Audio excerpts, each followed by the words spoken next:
Andrew Johnson is the author of several books, many of which I've had the pleasure of reading. He's a researcher from the United Kingdom and the owner of checktheevidence.com, which is exactly what it sounds like, an archive of evidence on various topics, various alternative topics, especially UFOs. And Andrew went to Lancaster University for a degree in computer science, I think with a minor module in physics. And he worked in software engineering for about 6 years, and then went on to work in education as a lecturer and a tutor. And since the early 2000s, Andrew Johnson has been actively campaigning on various subjects, including September 11th, free energy, climate change, and of course UFOs and the secret space program. And he's written several books, as I said, 2 books on 9/11. He has a book on climate change and global warming, and 4 books on UFOs, aliens, and the secret space program.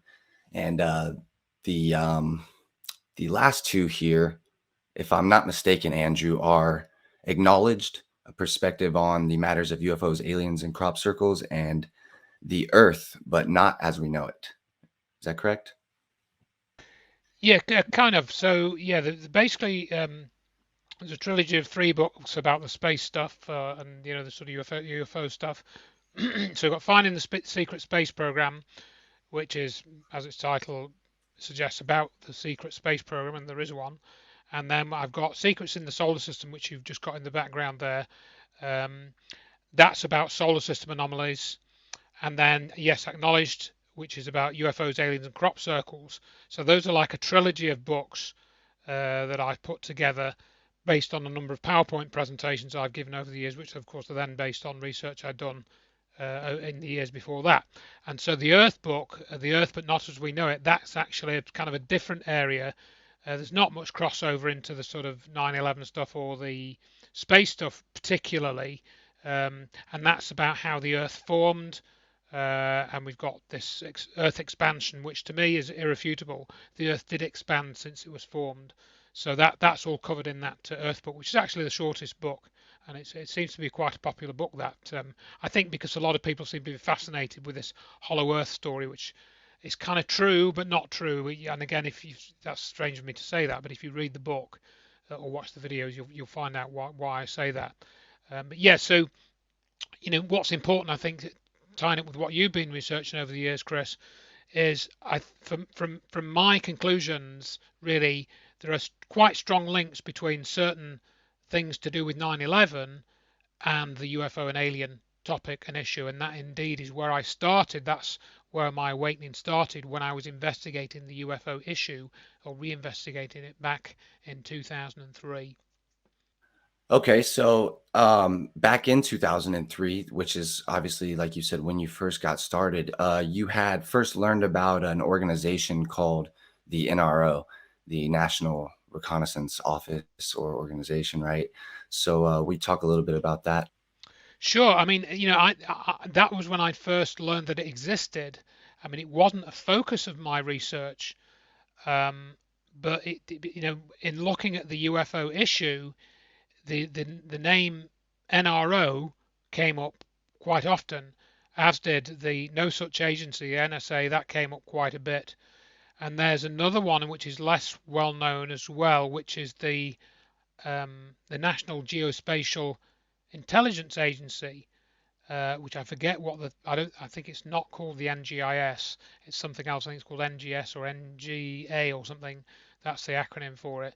That came up, um, and there were a few other agencies which came, which are lesser known. But though really it was the NSA, the NRO, and then the other one that seems to be quite big on the UFO related stuff is the Office of Naval Intelligence. Naval intelligence comes up a lot. For example, I first met Gary McKinnon in 2006, I think it was. I recount that in my Secret Space Program book. And he told me then, back in 2006, in a meeting between myself, David Shaler, Kenyon Gibson and another guy called, I think, Chris. He told me then that the Office of Naval Intelligence, it's either called the Office of Naval Intelligence or Office for Naval Intelligence, they had his hard drive from his computer. He was being told that. So why that would have gone to the U.S. Navy? I mean, again, you think it was the Air Force, wouldn't you? That's the Air Force surely would be more interested in the UFO issue, but apparently that's not the case. The Navy has a lot of the stuff related to the UFO cover-up, um, and Mm. that comes up quite regularly as well if you research into that. And then you can get into the whole story of USOs, which are these unidentified submarine objects. And indeed, Bill Cooper, he talked about seeing one of those coming out of the water when he was on a ship. I think I would have been the 60s, possibly the 1950s. He recounts that experience in his book, Behold a Pale Horse, quite near the beginning. So that's how he kind of started to get into the whole subject. And at the same time, like you said, he was in naval intelligence. Is the story, if I'm not mistaken, I think right? that's correct. Yeah. And so I don't know if you know, but John Lear was the editor of a journal. I think it was a magazine in the 60s, and he actually wrote about the Robertson panel. I think is what it's called. Is that what it's called? The Robertson panel. There was a It is CIA called the panel. Robertson Palin. Yeah, yeah. So that's something I haven't done a lot of research into, but yeah, they I think may well have been CIA, but that was another one of these sort of think tanks that were looking at the UFO issue and came out with a report. I think you can probably find it online. I think I might briefly mention that in my knowledge book, but it's again the Robertson panel is one of those things where people say, well, there's never been an official investigation by the U.S. government into UFO issue. So that's just not true. You know, I mean, whatever you Like think of what they say, yes, they have done investigations. And You know, the reason I brought that up is because you brought up the Air Force, and like you said, a lot of people would think the Air Force would be the ones to go to about UFOs and where it would all be going, or a secret space program. But it seems when you look into the Robertson panel in the 1950s, it seems like the CIA it was covering up stuff from it's documented that the Air Force requested the Robertson panel and that the CIA denied it to them. So I think the whole Air Force, I don't think they really know. And I think you point that out very well in the finding the secret space program.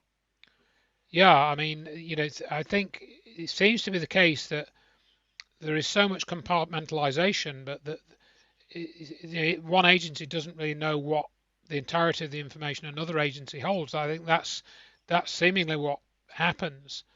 Um, And this is something that Stephen Greer talks about. I mean, that he was pretty good on that sort of stuff, the compartmentalization. That wasn't really something I properly understood before I came across Stephen Greer's material. Yeah, And again, Stephen Greer, the Disclosure Project to me was a huge awakening back in 2003. yeah, me too. In simple terms, it was because before I came across that material, I suspected there was a UFO cover-up, and I suspected it had been going along in a long time. But when I listened to his witnesses and checked enough of them out, I was sure. I was sure there'd been a cover-up. And the big thing that really was clicked for me, as I've said a number of times, is the energy issue is key. And I think Greer more or less said, well, what are these craft powered by? Let's accept that people that are seeing these lights are seeing real physical craft. Not every single one is necessarily a real physical craft. It may be forms of energy which, manifest themselves, things like that. But when you see a real metallic object flying through the sky or landed in front of you, as many, many witnesses have claimed over the years, and these have left physical evidence, which some people still don't accept has happened, but I certainly accept it's happened, having investigated it for many years. And then how are these craft powered? Again, I ask the question, and so does Greer, and this is a valid question. Do they run on oil? Do they run on gas? Do they run on coal? Do they use some type of uranium nuclear, breakdown of a uranium process? Or do they use something else? And the answer is they use something else. And then you start to look into things like how the principles of something like magnetic field disruption, which is what Edgar Fouché talked about, and I feature him heavily in my Secret Space Program book. So you then sort of get into the point where, well, hang on a minute then. So if the U.S. Air Force have had these craft and they've crashed or they've brought them down with high-powered radar, and that's another one we can get out of the way. People say, oh, these sophisticated ETs, they've travelled halfway across the galaxy and then they just crash on the Earth. That's just a bit. That's just ridiculous. I can't conceive of that. So they can't be real. That can't have happened. Everyone's making those stories up. Well, no, there are other possibilities. Like for example, the US have got advanced weaponry, like for example that was used to destroy the World Trade Center. What happens if you point that at a UFO, a flying saucer? What's it going to do to it? Well, perhaps it's going to make it crash, which is what certain witnesses have said, that these things were targeted with high-powered radar. And indeed, some people say that this was how the craft at Roswell was brought down, because that was around the time that high-powered radar was being developed, just at the end of the Second World War and just afterwards. And then you get into the story of the Aztec, New Mexico crash in April 1948, which was investigated thoroughly by Scott and Suzanne Ramsey. And you can read their 2015 book, The Aztec Incident, as I did. That's available on Amazon. And in that book, they go to the crash site where this disc came down, and they find that there's this sort of, they can just see where this road was made, and there's a slab at the end of this road on which they put the crane to recover the disc. And they've spoken to the witnesses. They spoke to these, there were two young boys that went into the craft, and they found all these bodies, and, they went through a window and all of this, and it all stacks up. And then they got onto this idea that this craft had been affected by a high-powered radar beam, and they thought they said, well, where did this come from? There's no radar installations around here, there's no radar installations around here. And then after several years of research, Scott Ramsey came across this building. I don't know, it was like 20 or 30 miles from this crash site, and did a bit of research, and he actually found that this building was an old radar station. It was a secret radar station, and it didn't belong to the Army. It didn't belong to the Air Force. Guess who it belonged to? It belonged to Los Alamos National Laboratories, which is where they were doing the atomic bomb research. And of course, doing that sort of research, they wanted to know themselves if there are any aircraft coming in, and that's why they had their own radar tracking system. And I think the claim was that this was being used, or maybe just normally pointed at the craft to track it, and that's what caused it to crash, because we know what these high-powered microwave beams can do, which is essentially what radar is. It's a microwave beam essentially that's reflected off a target and then picked up. So, these sorts of things scientifically do stack up, and like Scott Ramsey, as I say, he researched this case for like 30 years, and everyone said, even in the UFO community, everyone said it was a hoax perpetrated by Silas Newton. But again, if you read his book, he goes through all of that. He goes and finds out about the biography of Silas Newton, that he was a businessman. He was a wealthy man. He was involved in the oil industry. He didn't need to create a UFO hoax, to make money or anything. So to me, it all stacks up. The only fair conclusion I can come to is that a flying saucer from somewhere else crashed in Aztec, New Mexico. I think it's New Mexico. In 1948 in April, and the Army covered it up, and they covered it up better than they covered up the Roswell incident, which was only, of course, 8 or 9 months earlier, or whatever it worked out to be. Yeah, and that one's not nearly as popular, and I think that kind of ties into the crop circles in a big way, doesn't it? Microwave, high-powered microwave, and directed energy. Potentially it does. I mean, this was one of the sort of, again, a bit of a light bulb moment for me. And again, we go back to Dr. Judy Wood's evidence, really, for the start of this, because she'd found these various phenomena in the evidence at the World Trade Center. For example, there was evidence of heat, but right next to it, no evidence of heat. In other words, you had cars that were burned on the outside very badly, but inside the upholstery was still in good nick, or cars burned very badly on the outside, and then you have an inflated tire on the rear of the car still intact with still air in it and stuff like that. And then, for example, she uncovered evidence of witnesses being levitated, such as René Davila had his force going inside his bag. Another guy dove under an ESU truck, and that was levitated. David Hansher, the New York Daily News photographer, he was levitated and carried a block, according to his own testimony. And another chap that I've got a video clip of, I don't know his name, he said he was picked up physically and thrown against the wall. We've seen the 9/11 surfer. He apparently fell like 12 floors and survived because he apparently was levitated. Mickey Cross reported his helmet coming off his head as he's coming down stairwell B. That is another effect of loss of gravity, essentially. All this kind of stuff. So you've got levitation, you've got the evidence of heat and no heat, and then Jones and his associates came out with this paper with iron microspheres found in the World Trade Center dust, um, and then I found that all those three things, in other words, the levitation, the evidence of heat and high and no heat together, or apparent heat, I should say, and the iron microspheres, they've all been found in crop circles. W.C. Levengood found iron microspheres in a sample of the crop circle soils from Canada. Freddie Silver reported being levitated. Pat Delgado reported being levitated. And then you can see, for example, if you look at the crop circle itself, there's evidence of heating in the soil. What's I'm trying to remember his name.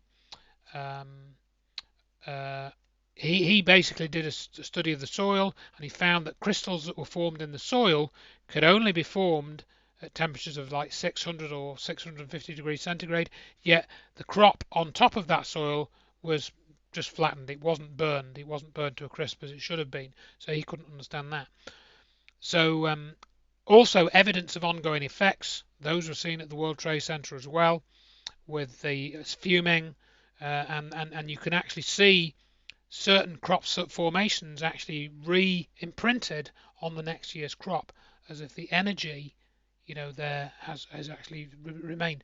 So what could be the cause of this? And as you mentioned, it possibly could be some form of microwaves, maybe not exactly the same as that comes out of a microwave oven or a radar, but it's some sort of microwave effect. Well, it was that work that you did, and like you said, almost that aha moment that you had with the crop circles that led me to have the same type of revelations with the Shanksville site, and the fact that there was iron in the ground, but no evidence of fuel, and then a lot of evidence of levitation and other electrical effects, like phones going out, and it's just like you think about something happening in a field causing all of that. So that kind of led me to that, and it kind of reinforced the idea that for me, that there is a some type of, and I think Richard D. Hall has come out openly and said it, and I'll say it too, is it seems that there's evidence that there is a space-based weapons program that's secret.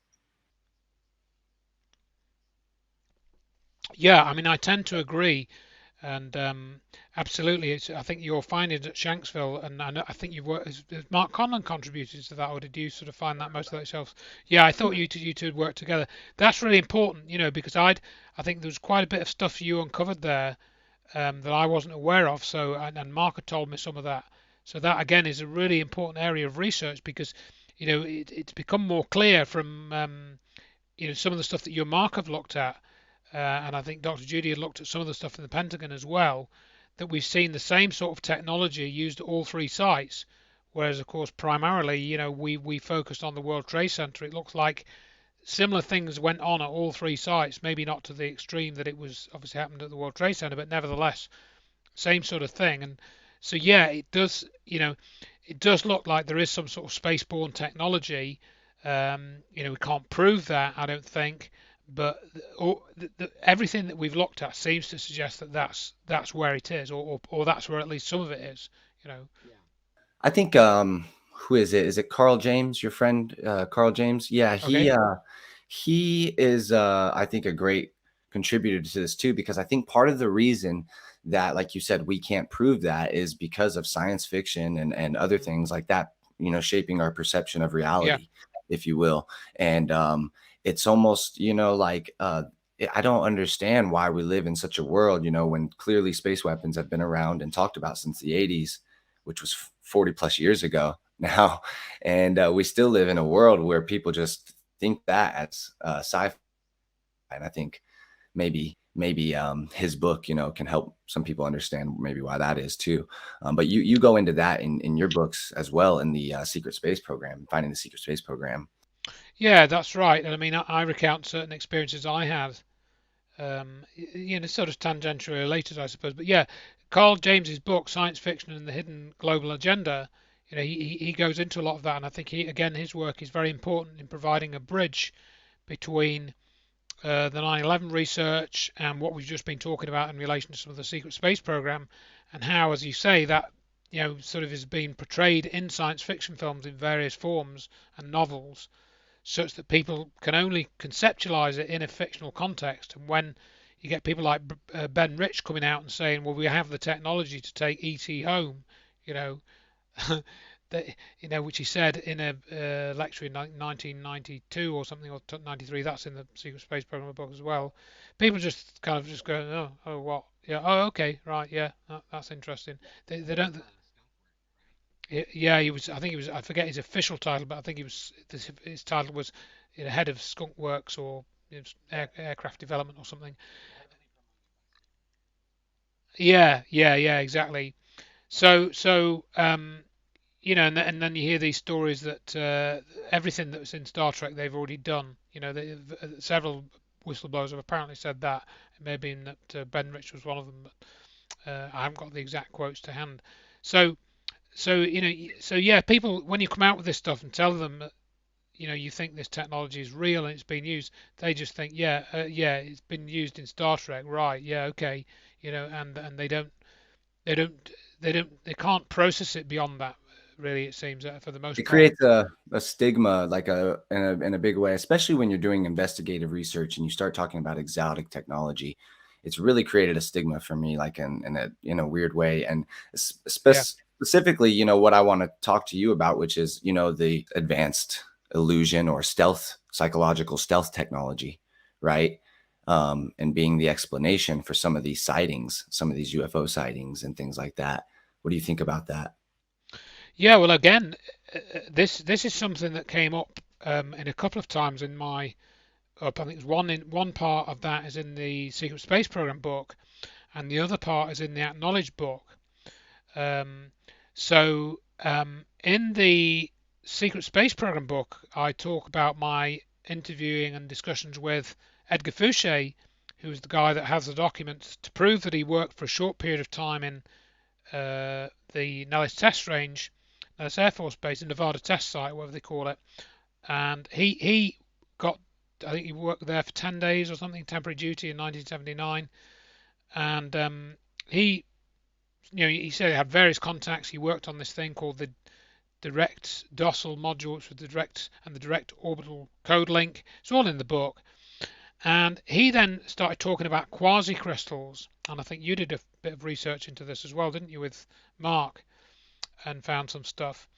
And so the quasi-crystal stuff, that's where we get into the stealth technology, because Edgar Fouché, he told me, and he'd been talking about quasi-crystals since 1998, and I'd never heard of these. In fact, when I first heard him mention that in this talk, when I heard it in 2004, I thought, well, he's just making that up. He's got that out of Star Trek. And then I went and looked, and yeah, there you are, the Caltech papers and all of that there. And I think, as you put in your documentary, Daniel Sheckman, he won the Nobel Prize for Chemistry for his work on quasicrystals in 2011. So God knows how Edgar Fouché was talking about that 13 years before. And he said that the quasicrystals were used in the skin of the TR-3B craft. And that's right. And then the thing that I found a bit after that, and I've put it in my book, and I think it was Professor John Penrose. He gave a lecture at Imperial College in 2012. Again, the references are in the Secret Space Program book. And he talked about using quasicrystals to produce a material with a negative refractive index. and that essentially is where you can project an image out of an object. He was essentially talking about image projection, which can be used for stealth. If you can have light falling on an object, but it reflects something that looks different. And Edgar Fouché claimed that they had advanced radar stealth technology in the Vietnam War. They could make an aircraft look like three aircraft on radar at least. So there was that, and then the other reference I came across to it was when I was doing the research into the cattle mutilation stuff, which was part of the Acknowledged book. And if you want to find out about that, I recommend that you read the Greg Valdez book, which is written. It's called the Dulce Base, I think. It's just called Dulce Base. And the Greg Valdez book. Now, Greg Valdez was the son of Gabe Valdez, I think he passed in 2011 or something, 2013. Greg Valdez is a son, and he went with his dad as an 8-year-old in the squad car, in the police car, in the sheriff's car, whatever it was to these cattle mutilations in the 70s and 80s, right? And he got very interested, and then he kept researching this to find out what was going on, and they found, for example, gas masks near one of the mutilated carcasses, which led them to think that this wasn't aliens, it was some type of military program that was going on, and they were using advanced technology, advanced drones, and they even got a picture of one of these spheres, like a silver sphere. It's in his book, and they said that this was found at the site of a mutilation.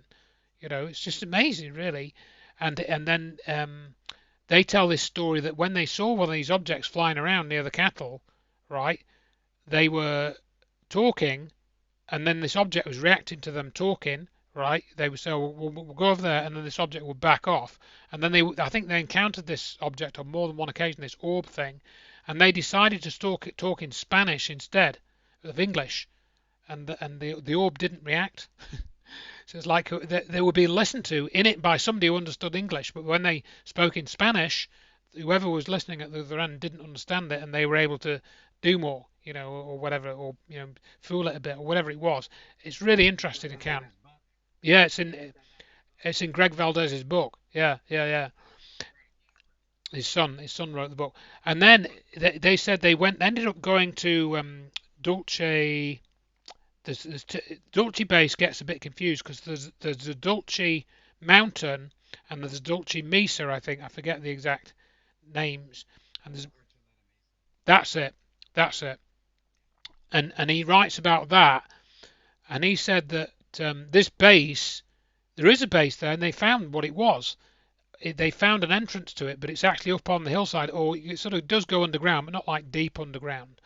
And he really came to the conclusion that it was an off-site laboratory for Los Alamos. That's what he says in the book. That's what they found.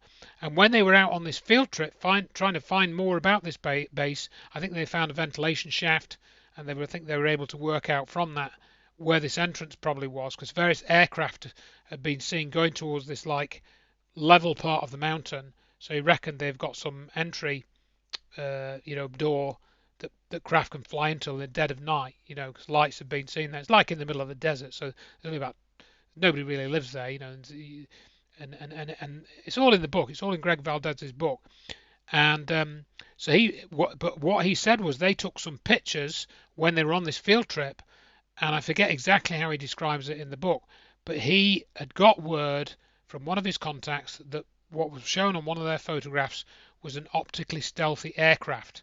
And it was this project, or something related to this project, the optically stealthy aircraft, that was discovered in the 1980s by Paul Benowitz. If you look at the Paul Benowitz case, and that's all in Greg Valdez's book. And the Paul Benowitz story is very key, is quite key to understanding. Again, it's one of these instances where somebody with a brain discovered evidence of advanced technology, and then he was told it wasn't. It was alien technology, and he was given all this story about aliens, and Richard Doty was involved, this guy that Stephen Greer is now promoting. Read that whole story in Greg Valdez's book. He checks out Phil Snyder, who came up with all these stories of these nightmare halls and underground bases in the Dulce Wars in the 70s. And Greg Valdez basically says, well, that's probably all disinformation, you know, because he checked out this Phil Snyder guy and did all the background checks, and his background doesn't give you a warm glow. You know, he's got a quite a dodgy background. So he doesn't debunk what Snyder says, but he says like, this is probably not true. You know, I wouldn't like to take that to a court of law. You know.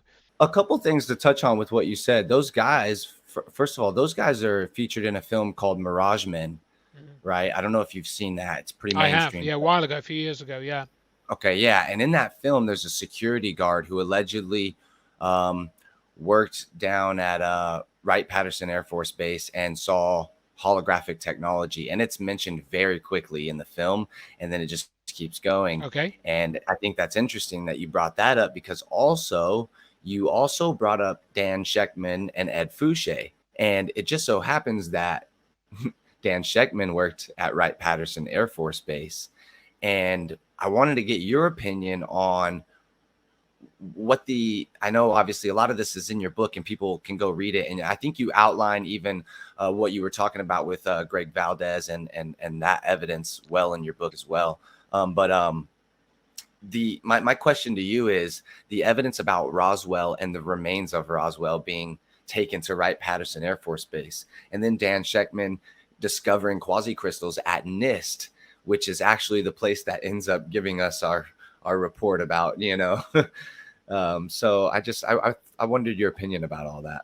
Yeah, I mean, again, you know, you found some interesting stuff there that I wasn't aware of, and so yeah, you can see the ties there. And Wright-Patterson Air Force Base again is something that comes up again and again. A couple of related mentions of that. I either didn't know or I'd forgotten that Sheckman worked there. That's really interesting. Now, and then of course I think isn't there some connection between Sheckman and SAIC as well or something? Or maybe I've got that wrong. Science I'm not sure if there's a International direct Operations. connection there that I found. But It's just with NIST rather. okay, but Ed Fouché said that he was the director of engineering for SAIC, so that's really interesting. Um, And yes, it is alleged by a number of witnesses that the remains of the Roswell craft was taken to Wright-Patterson Air Force Base, or Wright Field as it was called then. And in the Secret Space Program book, I describe Paul Laviolette's research that he did for his book, Secrets of Anti-Gravity, and a particular report that was made by the Air Force, I think in the 50s or 60s, that Laviolette was after. He knew this report existed, but he couldn't find a copy anywhere, except when he was able to get a contact at the Wright-Patterson Air Force Base Library, and they had a copy of this document, which I think was a report on electrogravitics, the report on the work of Thomas Townsend Brown, who did a lot of research into electrogravitics, and then went on to start to coordinate Project Winterhaven, which many, including me, regard as the point at which the anti-gravity research went black, which was in the mid-50s. And up until then, all the aerospace companies were talking about getting a working anti-gravity propulsion system going, you know, in the mid-50s. Right, it was mainstream up until the mid-50s. And then, of course, as I've pointed out several times, the start of the chemical rocket space program was in 1957 with Sputnik. So there's quite a close, you know, sort of tie-in to me with saying, look, no, we're not forget all this anti-gravity stuff. No, you can't talk about that. You know, you've got to talk about the fireworks now. All you can talk about is fireworks. Fireworks is the only public research that you're going to ever do.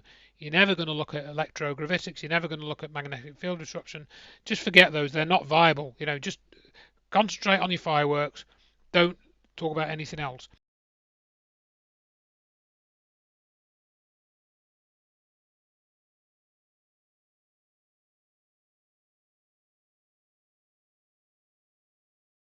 Exactly. You know, and all they've got now on with Elon Musk really is they've got a much more sophisticated control system for, you know, for steerable gimbals and these landing on sea platforms and stuff like that. But it is still, as Richard and said, it's just a big firework, you know, and that's what I call it in my book. Um, and going back to one more connection to Wright-Patterson Air Force Base, or a couple more, I suggest that people read the account of June Crane, who was a typist who used to type lots of top secret documents. She came out in the late 90s and said that she'd handled a piece of this morphing metal from the Roswell crash. I think there are 60 different accounts of that. That's all in my book as well. So she worked at Wright-Patterson Air Force Base. And then the final one, which I think I may have told you before, is one that came up recently, is Bart Sabrell, who has recently published a book called Moon Man about the fake Apollo missions, and he's been on to that for over 20 years now. And I recommend that everyone watch his films, Astronauts Gone Wild and A Funny Thing Happened on the Way to the Moon. They should be on YouTube. You'll find them, easily available. Yeah, and I've corresponded with Bart Sabel several times. He's a good guy. He likes to talk about his Bible and his Christian beliefs and all of that. But and that's a good thing really when you listen to what he has to say. He's a good guy. He's a nice guy. But the thing I was going to say was what he mentions in his Moon Man book is he says he has a witness or the son of a military policeman as a witness who said that his dad told him they filmed the moon landings at Cannon Air Force Base, and his dad had a list of people. It included, I think, Buzz Aldrin and Neil Armstrong and several others that were allowed into the set where it was all filmed at Cannon Air Force Base. But the other thing that's really interesting about Bart Sabrell, which you may know already, is that he was born at Wright-Patterson Air Force Base, which I found really interesting. Yeah, that's what he said in his book.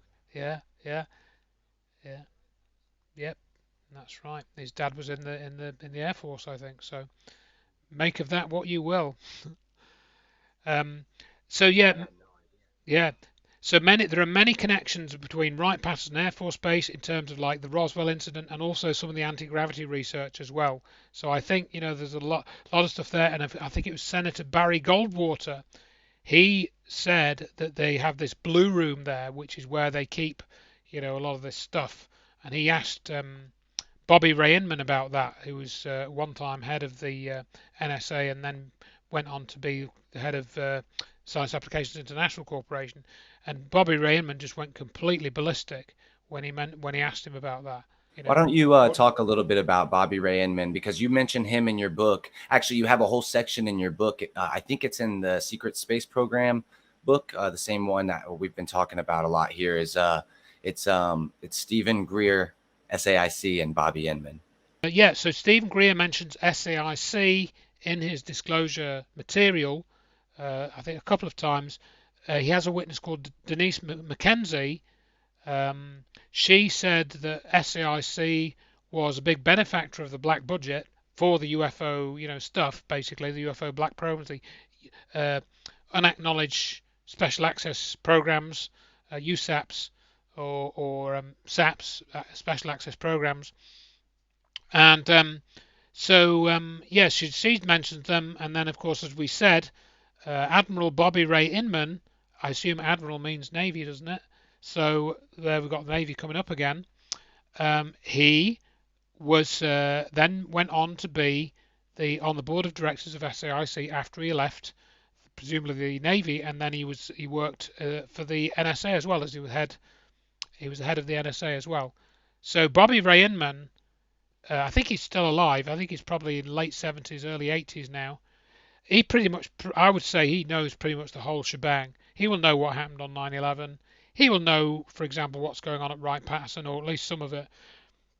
I mean, you never hear him interviewed. You never really hear anybody speak about him very much, which is not surprising considering he probably doesn't really want to.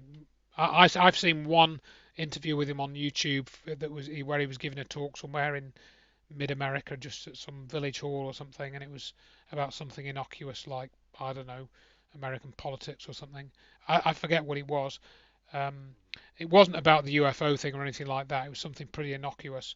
So I would say that Admiral Bobby Ray Inman knows a lot of stuff, and he will know the extent of some of these black programs. And I'm pretty sure he will know who did 9/11 and how it was done. I think he'll pretty much know that. Yeah, and there's other figures like that, I think, too. Unfortunately, as time goes on, just like with other events like JFK, those people, they pass away and the public moves on. But we have people like Colonel John Alexander. I was just thinking of Um, him. Yeah, yeah. He's a case in point, and he went to see John Hutchison in 1983. He was working for Los Alamos at the time, which of course is where all the weapons research was done for the A bomb. So did they stop researching weaponry when they stopped, developing the A bomb?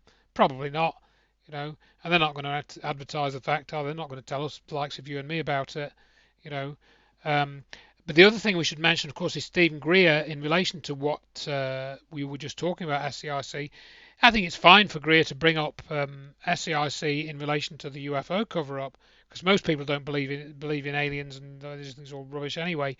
So Stephen Greer can pretty much say what he likes about that stuff, really. But he will not.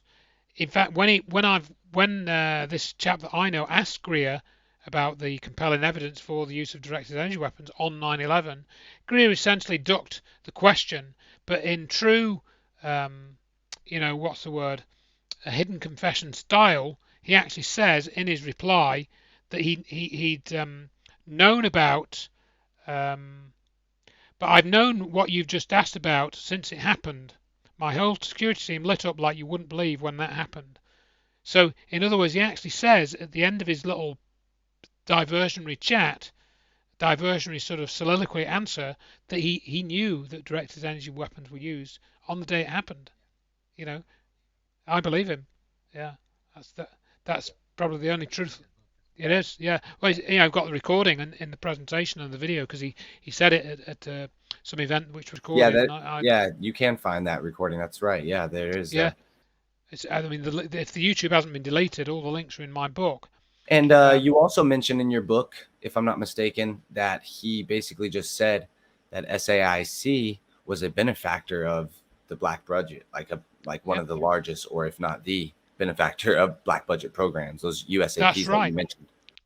Yeah, I mean, I've got another quote from him where I think I've got it in the whatever. I can't remember which slide I've got it on, but yeah, I've got the quote from him where he says that SAIC is the crown jewels of the black programs. I think that quote came from Denise McKenzie, actually. That essentially SAIC is one of the crown jewels of the super secret black project world, and is connected to UFO technologies and covert funding. That's what Greer was either said himself or was quoting one of his witnesses. And I think that's in his disclosure document, which he published, I think, in 2001. I think it's called Disclosure Disclosure Project Briefing Document, pages. There are a couple of different documents that you can get, but that's what he said. And there's another couple of things that Greer said. Let me just see if I've got it in this talk. I know I've got it in my other one, where Greer comes out with some really weird stuff about. He talks about 9/11 being caused by gays and lesbians or something. It's like a really weird quote. I mean, what on earth is he on about? And it's just clearly indicating to me that there's something going on under the surface, which is probably, not nice to think about with Greer. And I in the chapter on him in the, and I where I talk about his own called uh, Hidden Knowledge, Forbidden Truth. I always get the title mixed up. It's either called Forbidden Knowledge, Hidden Truth, or the other way around. But he says in that book, he describes how when he was a kid, he was eating cigarette ash, and stuff like that. So, and he says that his parents, or his dad was an alcoholic or something. Yet he rose to become a medical doctor, which is very unusual that he would have that sort of, and you'll see what I wrote in the book about whether did he have some connection to the Bush family, and that's all speculation on my part. I don't know. I don't have any evidence. It sure seemed strange to me. He was talking about George Bush in the way that he was, having this dream about him and stuff. And then, of course, Greer admitted, I think in like 2015, I'll just see if I can find the the year again. He admitted in 2015 that he worked for the CIA. You know, he admitted this in an interview essentially, where he said he'd been offered protection by the CIA, and he accepted it. He accepted this protection from the CIA. So doesn't that mean you work for them? You know, that's essentially what he said, and he said he'd accepted this. So make of that what you will. You know, I took it to mean that he worked for the CIA, and he won't talk about 9/11. You know, he very rarely now talks about the connection between the UFO issue and the energy issue, and he essentially he just did a reboot of the Disclosure Project very recently. I don't know if you'd seen that. This was in June the 12th. He had another disclosure event, a 3-hour event at the National Press Conference Club, and he had 6 witnesses this time, new ones, and he went through the same sort of pantomime as he did in 2001, as if nothing had happened, you know, in the interim, you know. And he's talking about setting up free energy research groups, you know, and he did all of this 20 years ago, you know, and he did it. Well, actually, he did it 22 years ago, which I found really peculiar because if you remember in my 9/11 film, The Big Idea, I pointed out these number 22s that seem to be like kind of like this 9/11 predictive programming in a way. And he comes out and he says 22 years ago, 22 witnesses.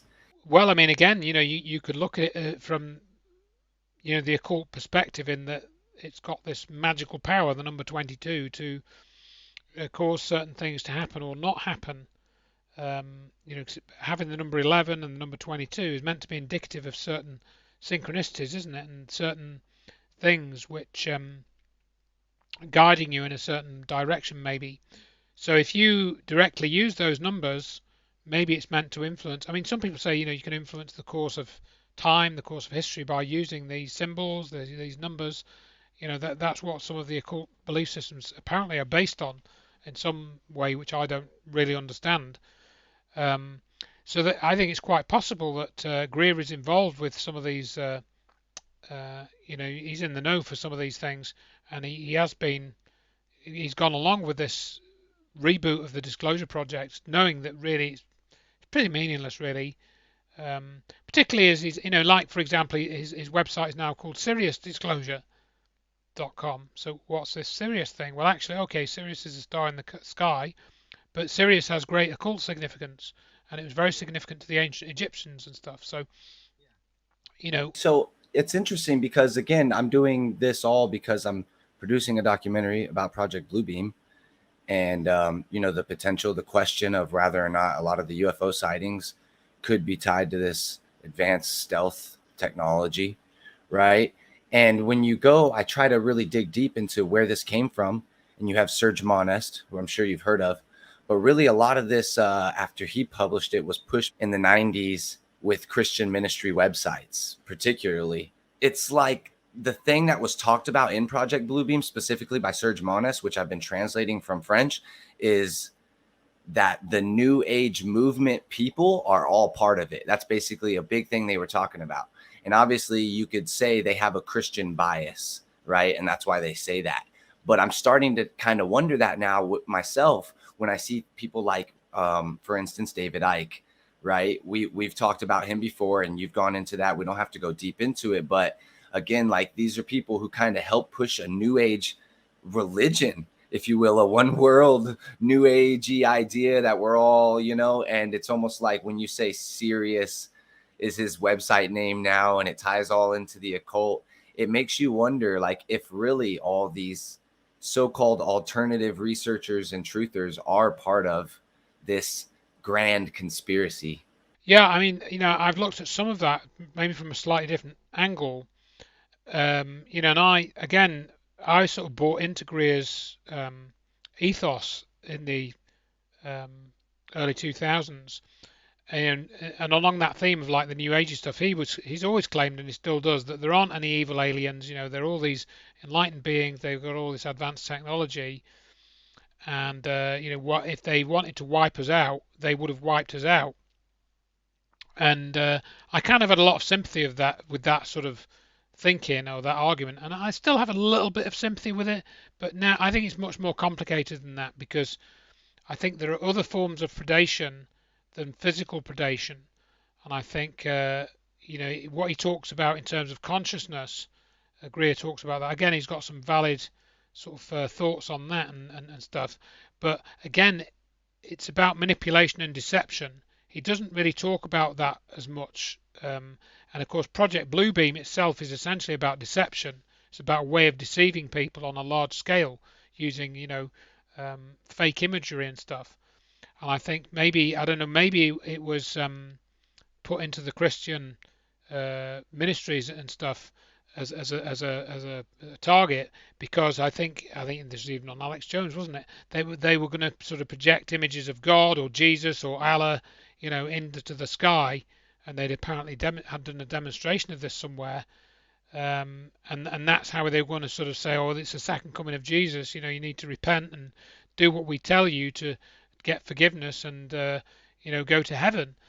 And then you could say the same sort of thing for the alien invasion technology. And the way that I've described this, and it ties into what Carol Rosin said in the 2001 press conference, where she said, the last card is the extraterrestrial threat.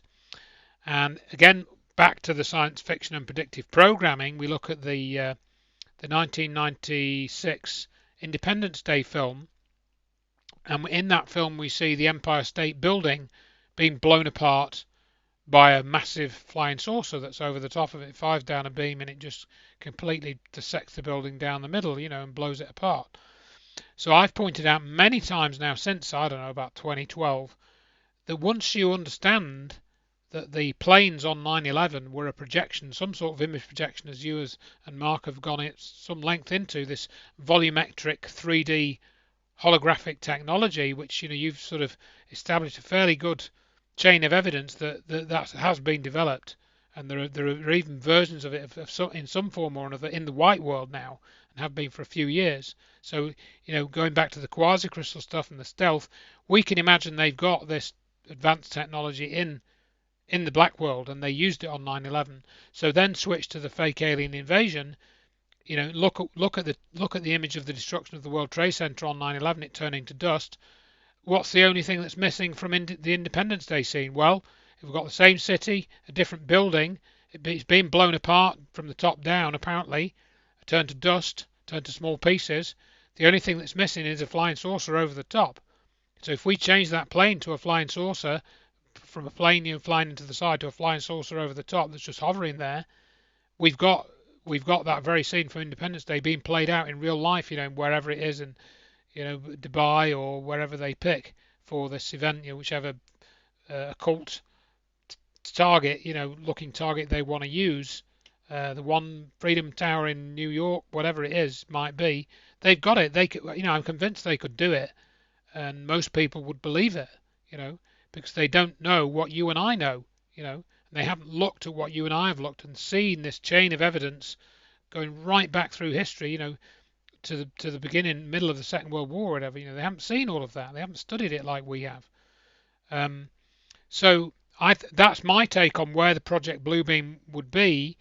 But going back to the New Age thing as well, one of the things where I think that sort of ties into the alien thing, and I bring this up in my book to some degree, is that we've got, if we now jump sideways slightly to this alien abduction phenomenon and what that might be about, and I certainly think that in one case, and that's Travis Walton, if you look at his case, my conclusion on his case is that what happened to him was he was in a forest clearing, like he said, he saw a flying saucer, he jumped out of the truck towards it, the flying saucer was about to take off or be propelled somewhere, and the energy from the craft hit him, knocked him out, and he nearly killed him, and they took him aboard and they fixed him up and they put him back 5 days later. I think that's what actually happened. In other words, Travis Walton really was taken up into a physical craft which flew off away from the earth, came back again, dropped him off.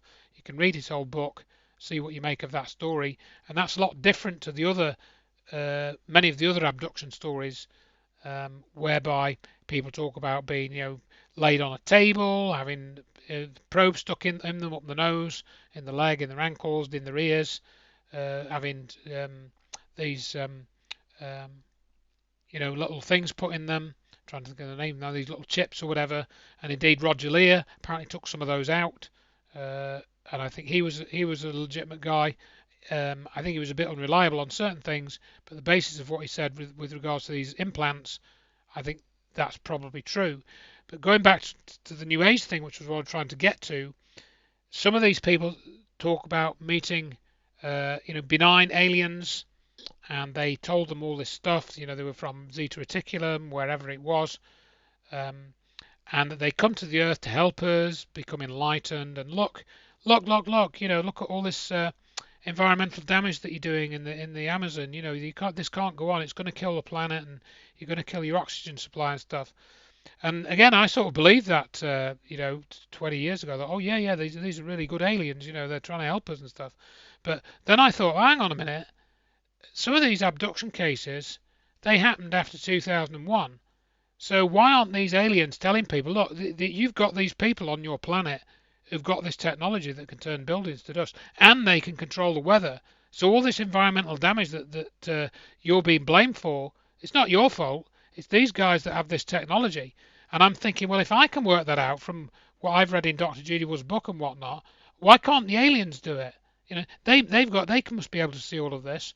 So that then led me to believe that, again, it's some type of psychological program against people using advanced technology. Maybe these people really are, physically transferred through their roof in a Star Trek beam. I was watching an old video today from the 70s where this woman describes that actually happened to her. In this case with the three of her friends, they were beamed through the roof of this car, and the molecules, were actually, transferred through up into a craft. And she said she was fully conscious when this happened. And this is from this video from the 1980s. I think it's that one called UFOs Past and Present. There's several too. I mean, just go on to MUFON's database. Yeah. And for all I know, that might be a physically real technology, but it's being used as part of another predictive programming or psychological operation on people to, keep them in ignorance. And some people have suggested that aliens are already involved, and they're working with the powers in the government, in the US government and elsewhere. They've got their own agenda, to manipulate and feed on us and things like that in various ways. And I certainly don't discount that. It would explain. No, it would certainly explain some of the really extremely strange things that have been going on, and the weird behaviour of people. When I look at some of these people like Greer and Richard Gage, they could well be aliens for all I know. Because of the way that they behave. I just can't work out what some of these people think they're up to. David Icke could be right. He could be right. And we've got even Obama saying in that interview with Jimmy Kimmel, I think I mentioned that in the book in 2015. I mean, God knows how Obama ever had time to go on the Jimmy Kimmel show when he was president, but he did. And he says, Jimmy Kimmel asks him about the Roswell aliens or something, and he says, the aliens keep strict control over us, and he actually says that, and everybody laughs, and I'm thinking, well, Since you brought up aliens, I want to talk about life on Mars and the face on Mars and Cydonia. And kind of, I know obviously people can read your book, but if you don't mind, just kind of a brief overview of life on Mars and Cydonia and the face on Mars. Sure. So this story starts in, I think, 1976 or 77, and we had these very expensive Martian probes called Viking 1 and 2, which consisted of an orbiter and a lander. And then there was this photograph which was returned. I haven't got this in front of me. I can try and sort of get this up. They returned this photograph of this thing that looked like the face, like a human face, a giant human face, basically. And this was actually published, in the press. I'll see if I can find a picture of this. of this. And then they said, "Oh, we've taken a second picture of this. It's not there anymore. It's not there anymore. So it was just a trick of light and shadow. And then when somebody asked, "Where is this second picture?" They couldn't have taken such a picture because of the orbit of the probe. The second picture they allegedly took the next day couldn't have been taken because the probe was thousands of miles away. So people started asking questions about that, and the questions about this alleged face, they went on for decades essentially, till the 1990s, and in fact even into the 2000s and beyond. And people like Richard Hoagland were involved, and Mark Carlotto. This is all in my Secrets in the Solar System book, and I corresponded with Mark Carlotto a couple of times. He's written a very good book about what I've just talked about how they tried to find out more about the face on Mars from the images that NASA had got using a shape from shading algorithm and this sort of thing. So this alleged face was rephotographed, I think, in 2001, and the NASA doctored the image. They changed the image contrast and they reduced the grayscale level to about, I don't know, 50 shades of grayscale, if I can say that, and rather than 256 or something. Or in other words, there was evidence of image tampering in this data. And it really did seem like they didn't want to talk about certain images from Mars. And they certainly didn't want to talk about life on Mars. And Gilbert Levin, he did a life detection experiment which was based on principles which were well tested on Earth. And then his experiment went up on the lander, allegedly, and took samples of the Martian soil. They initially declared that he detected living microbes in the soil of Mars, and then a year later they said, no, the experiment was wrong. There's no evidence of life on Mars after all, so just forget about it. And Gil Levin said, what do you think you're doing? My experiment worked. It detected life. Why are you saying it didn't work? When you gave me all that money to make sure it worked. So there are many anomalies there. And if you look at in my book, you'll see how NASA have flip-flopped since 1976, claiming that life has been detected on Mars, then it hasn't been detected, then it has, then it hasn't. Same with water. Oh, we've discovered liquid water on Mars, and then 5 years later, oh, we've discovered liquid water on Mars. 5 years after that, oh, we've discovered liquid water on Mars. You can see that I've got all the links to all the NASA pages and stories. There's a pattern. They keep announcing the discovery of liquid water on Mars every 4 or 5 years. So it looks very much like, if you read in between the lines or whatever, or between the years, they are covering stuff up about what is actually on Mars. Yeah. And again, based on what Richard D. Hall had sort of looked at, and I'd looked at some of that with him, we've generally come to the conclusion that the landers are not on Mars. They're probably like at Devon Island somewhere, or maybe in the Atacama Desert. We're not really sure.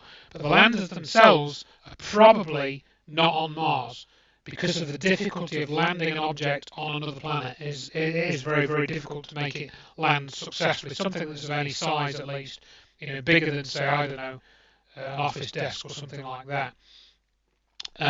You can look, for example, at the size of parachute that you would need to give relevant braking to the probe on Mars when it was landing, stuff like that.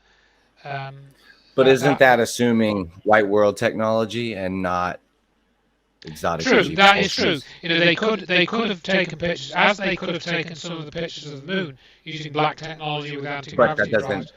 But obviously, that's not what we're told, right? That's not what we're told. And some of the pictures of the rovers do suggest, for example, that they weren't taken on Mars. Certain other evidence that Richard covers. But I'm certainly open to the idea that the rovers could be on Mars, or there could be equivalent of rovers, which are actually black programs. They didn't get there by the means claimed. Yeah, that was my point. Not that the rovers are necessarily. I've seen the study and the analysis that you're talking about with you and Richard, and that conclusion. But I guess my point was that the technology may very well exist to land on different planets. Yeah, indeed. And people have sort of picked me up on in terms of saying, well, Andrew, you've written quite a lot about the Apollo landings being fake, and so why do you think that these pictures that NASA are returning are genuine? Any of them, why aren't they all fake? I say, well, in certain cases, and that's true of the image, some of the images from Mars and some of them from, say, Saturn, you can actually verify some elements of those images with your own eyes if you've got a good enough telescope. And I give the example of a storm that was on Saturn. That was photographed by Cassini, the NASA probe that went around there. They were very clear, right, in secrets in the solar system, and that was actually visible from Earth with a good telescope. So again, your regular YouTuber would not necessarily know how to point and set up a decent telescope. It's an expensive instrument, maybe a 500 or £1,000 or 500 or $1,000 or whatever. Quite a bit of kit you need to take those high quality pictures, and not only that, you need to be in the right geographical location with clear and dark skies and stuff to get those sorts of images yourself.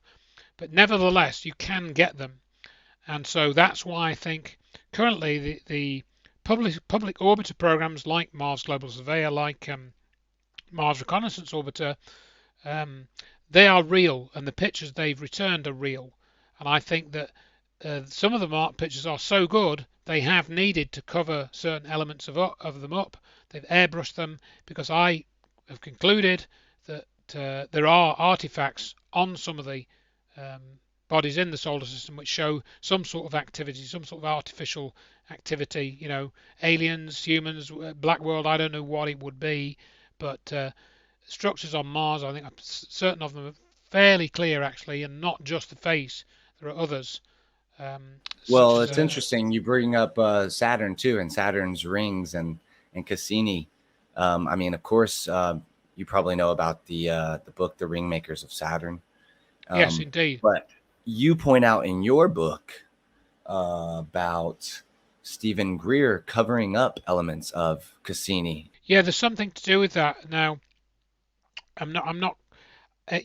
Stephen Greer hasn't really talked about any of the solar system anomalies at all, really. I don't think he's brought any of those up. So he's kind of covered that up a little bit, really. Got a very, like a lot of these researchers, has a very narrow focus on certain aspects of the UFO issue and military witnesses. Yeah, I briefly mentioned Stephen Greer, as you say, in the um, right. So yeah, I found the quote now. Yeah. Let's see. Let me just reread that so I can then speak about it. I'll read it out loud, but obviously you can edit this out or whatever. Having covered both the Cassini UFOs and Norman Berggren's Ringmakers book, we will now briefly mention what I think was an attempt to draw attention to something which, at best, was inconclusive or at worst, outright disinformation. On the 28th of October 2004, Stephen Greer appeared on the Coast to Coast talk show program. I include the program's synopsis with my emphasis added. Greer said he was recently contacted by a Lockheed Martin aerospace contractor who claimed to have direct knowledge of an official suppression of images sent to the Space Science Institute by Cassini. According to the witness, the Cassini probe had captured images of several large craft that appear to have been artificially created and of non-terrestrial origin. Curiously, the witness told Greer that the UFOs were not an unexpected discovery. Greer believes the government's secrecy surrounding UFOs is largely based on their need to protect energy interests. And the witness was not named. My guess it was Norman Berggren. His resume, which is included near the start of his Ringmakers book, states that he worked for the Lockheed Missile and Space Company in 1944 to 1956. This sounds too much like what is shown in the Ringmakers book. Was Berggren jumping the gun here? The images I included were both from 2007, but I find it too much of a coincidence to ignore. Does this mean there is something floating around near Saturn that there was a chance Cassini imaging might pick up? So someone wanted to put out a false story that could later be debunked. So in other words, what I'm saying there is that Norman Berggren has this book called The Ringmaker of Saturn, as you said. But if you read that book, I think Berggren's really stretching what the evidence shows. He's got these massively enlarged images, and he's saying that these are actually ships that are 10,000 miles long or something. I mean, I've got a pretty open mind to things, but I'm not really sure you could. What would a ship that's 10,000 miles long be doing, building rings around Saturn? It just doesn't. It doesn't make a lot of sense. So I think that Bergeron is just barking up the wrong tree, really. There is an interview with him that was done by Kerry Cassidy, I think. Maybe it was Kerry Cassidy and Bill Ryan of Project Camelot. Um, and he goes through some of this, and yeah, I don't know, I don't, I'm a bit sort of, I'm not quite sure what to think of Bergeron on that. But Greer, I think again, he comes out with such things. And you think, well, why don't you talk about the good stuff? About what Gordon Cooper said. About filming a craft landing at I think it was Edwards Air Force Base in 1955. He filmed this craft landing, for heaven's sake. Just talk about that. Don't talk about this sort of tangential stuff. But going back to the whole Mars stuff, yes, you're right. So the Face on Mars stuff, that was they had a press conference about that. I think, as you say, I forget the exact date, but it was a couple of days before or after the Disclosure Project, and they had Dr. Brian O'Leary, they had Michael Luckman, and a couple of other guys, and it was a very interesting event, and the sort of evidence that they had there. Um, and again, that tended to that tended to support what Greer had been saying, but he didn't really go for it. He hasn't really spoken about that. Um, but of course, again, we can note that Greer he talks about his uncle who worked for Northrop Grumman, and he mentioned it again in this repeat of the Disclosure Project last on the 12th of June that he did. Oh, my uncle helped get Neil Armstrong on the moon. No, he didn't, Greer. He didn't do that because Neil Armstrong never walked on the moon. Why are you just saying such nonsense? You know, but of course it's to protect the CIA's narrative, that needs protecting.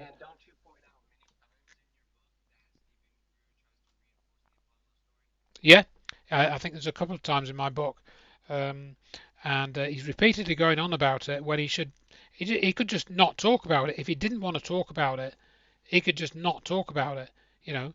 But instead, yeah, exactly. He has no problem about not talking about 9/11. Why does he need to talk about Apollo? Why, if he knows that it's a hoax but doesn't want to talk about it, just don't talk about it. I'm not asking you to, unless you in response to a direct question which is relevant to your area of focus. But don't pretend that it happened, when it's clear that it didn't happen the way that NASA claimed. Um, you know,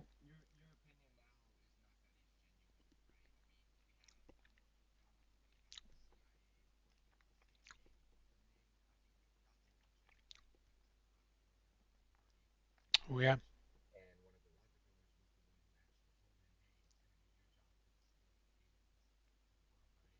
that's right. So he did get involved with the Rockefeller family, Lawrence Rockefeller, and there's this other weird thing that he describes, I think, with Prince Hans Adam Liechtenstein as well.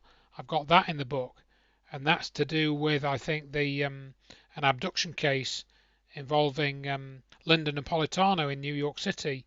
I've got there's some weird links there as well. So it does seem, and I suspect that Greer was groomed for his role as a sort of figurehead in the UFO movement. I think he was groomed for that or something like it. And again, I mentioned that in the chapter about him, or I imply that sort of thing. I don't think I openly state that, but that's the sort of thing I imply. Um,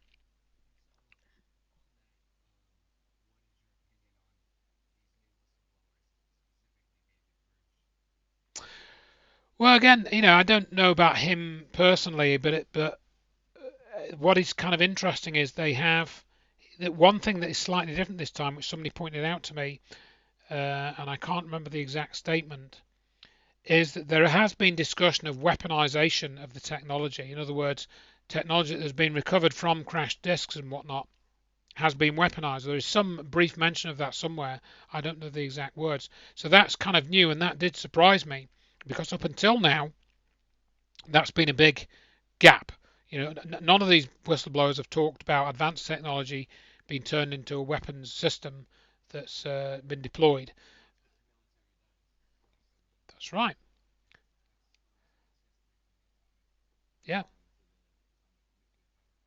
Well, I mean, Yeah, well, I mean, again, they do it with the help of lot of help of private companies, don't they? So, I think it was like Rockwell that were building a lot of the stuff for the A bomb and stuff, wasn't it? And various private contractors are employed in building bits of the subsystems.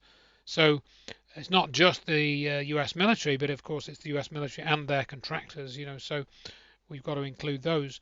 But yeah, I mean, so there has been some movement on that.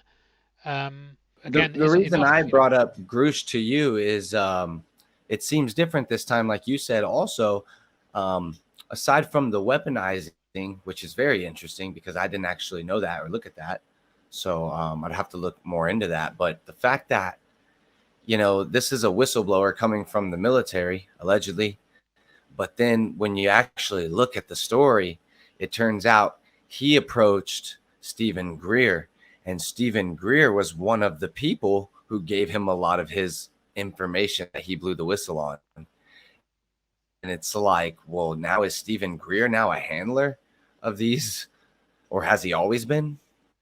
I think he always has been, really. I mean, the original Disclosure Project material, a lot of that was, my understanding is, it was gathered together by Bill Hamilton, and I think there was some meeting because Bill Hamilton was talking to a lot of military top brass, or several, maybe not a lot, and I think Greer went to see him, and I think Bill Hamilton just sort of says, "Oh yeah, well if you're interested in stuff, here it is." He didn't. I don't think Greer particularly tried to steal it off him or sidle up to him and do anything nefarious. I think Bill Hamilton just said, "Yeah, okay, then you can have it," and then Greer ran with it, and then was able to become kind of a honeypot for any sort of. That's right. That's right. So then, if you've got that level of control over what's going out there, and like for example, there's this another of the witnesses was Dan Sherman, and he apparently was spoken to by Greer, but Greer stopped him from speaking. Apparently, if you read what Dan Sherman wrote, um, so it does seem like Greer was being a handler of these witnesses, and then they can keep track of where this information is going and where it's gone to. And same with the free energy stuff. If Greer says, "Oh, let's invent this, let's get together and build this free energy device," they can keep track of all of that through Greer. And there's some evidence that that's what was going on through him. So I do think that Greer is a handler, and I think he's probably a willing handler as well, based on what he says in his Forbidden Truth, Hidden Knowledge book. If you read that book, you can get that, I think, off the Internet Archive free as a PDF, and it's worth reading that book. It's sort of like an autobiography in some sense of him, and he does reveal quite a lot of key facts in there, like a couple of which I've already mentioned. Well, I had trouble myself finding evidence of him working as an ER doctor when I had looked into Oh, did that. you? I've always wondered about that, if he really was an ER doctor. That's a story he's always come out with. That's the thing I with mean, this it's world we live in. Like you said, it's weird, it's strange. That's why I would be open to some of these, and it's very fringe. The ideas of, like, of course, we've all heard about Eisenhower or Truman working with the aliens and making a deal way back then. Um, and like you said, it sounds crazy, but it would explain a lot. We live in a it very would, weird it would. world. And I'll be honest, I read about that Eisenhower story of him meeting the aliens at Holloman or whichever Air Force base it was, and I think I probably came across that story when I was reading the Disclosure Project stuff, and I don't think it's in there. I don't think it's in any of that material. And I thought that can't have happened. That somebody just made that up, But then when I started to do a bit more research and some of the stories that came out, and that's in my knowledge book, it started to look a bit more credible. Now, again, I can't prove it, but it did. It did. And looking at the timelines and stuff, particularly, for example, with the Betty and Barney Hill case, which I think was about 7 years after this alleged first meeting with Eisenhower and the aliens, and how they were supposed to have agreed to allow abductions and stuff like that. There is some interesting sort of timeline elements there, but again, I certainly don't regard it as proved.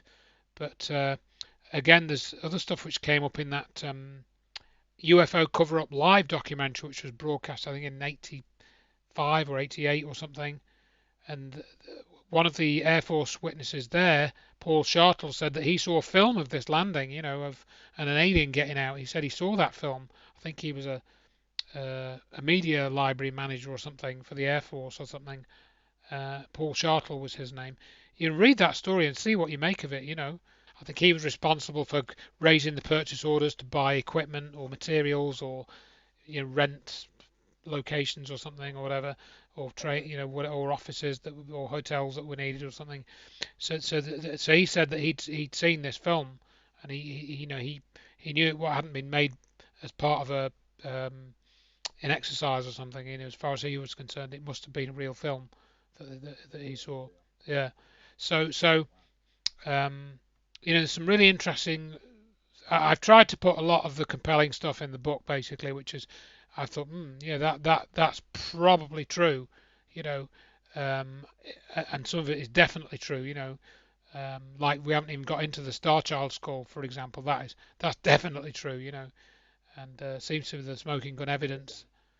The Star Child skull that was discovered in 1930 and that was handled by Lloyd Pye. That's correct. Again, I knew him personally. He stayed in this house several times, and totally sincere guy to my opinion, and lovely guy. And what he had and what he became involved with, I think, was the real deal. It was the skull of an alien being, albeit 900 years old, but I think that's what it was. I think all the evidence showed that's what it was that he gathered. And the big, sort of takeaway for me was that hardly anybody in the UFO research community wanted to talk about it, and if they did talk about it, they didn't talk about it for very long, you know. And that's what really struck me. He was treated in a very similar manner to Dr. Judy Wood, so he was kind of sidelined, just ignored, and So you're that basically really had saying that the only real close evidence we have to actual extraterrestrials has been totally ignored by the UFO community. pretty much that's a sort of fairly good assessment, I would say. Yeah, yeah. And just go to starchildproject.com, read the reports, watch the videos, see what you think. I knew Lloyd. Yep, and read it all through. And yeah, I did a presentation on all of that, summarised in 70 minutes. Lloyd has done it. You can put in Starchild new evidence onto YouTube. That video I think is still on my channel, and Lloyd goes through all the evidence such as it was up until 2012, and then there's a whole sort of backstory that happened after 2013 when Lloyd died, with Melanie Young, who's the owner. There's a whole story behind that, which I go into in the Acknowledged book. Actually, that's all in the Acknowledged book. So That's what I was going to ask you. Your book, Acknowledged. yes, What is that basically more focused on extraterrestrials rather than the secret space program like the previous two books? yeah, yeah. Essentially, it's more focused on the UFO and alien and extraterrestrial evidence, and why I think that is a valid explanation for a lot of things that have gone on. Yeah, it is off planet. It's not just all military programs. That is an element too.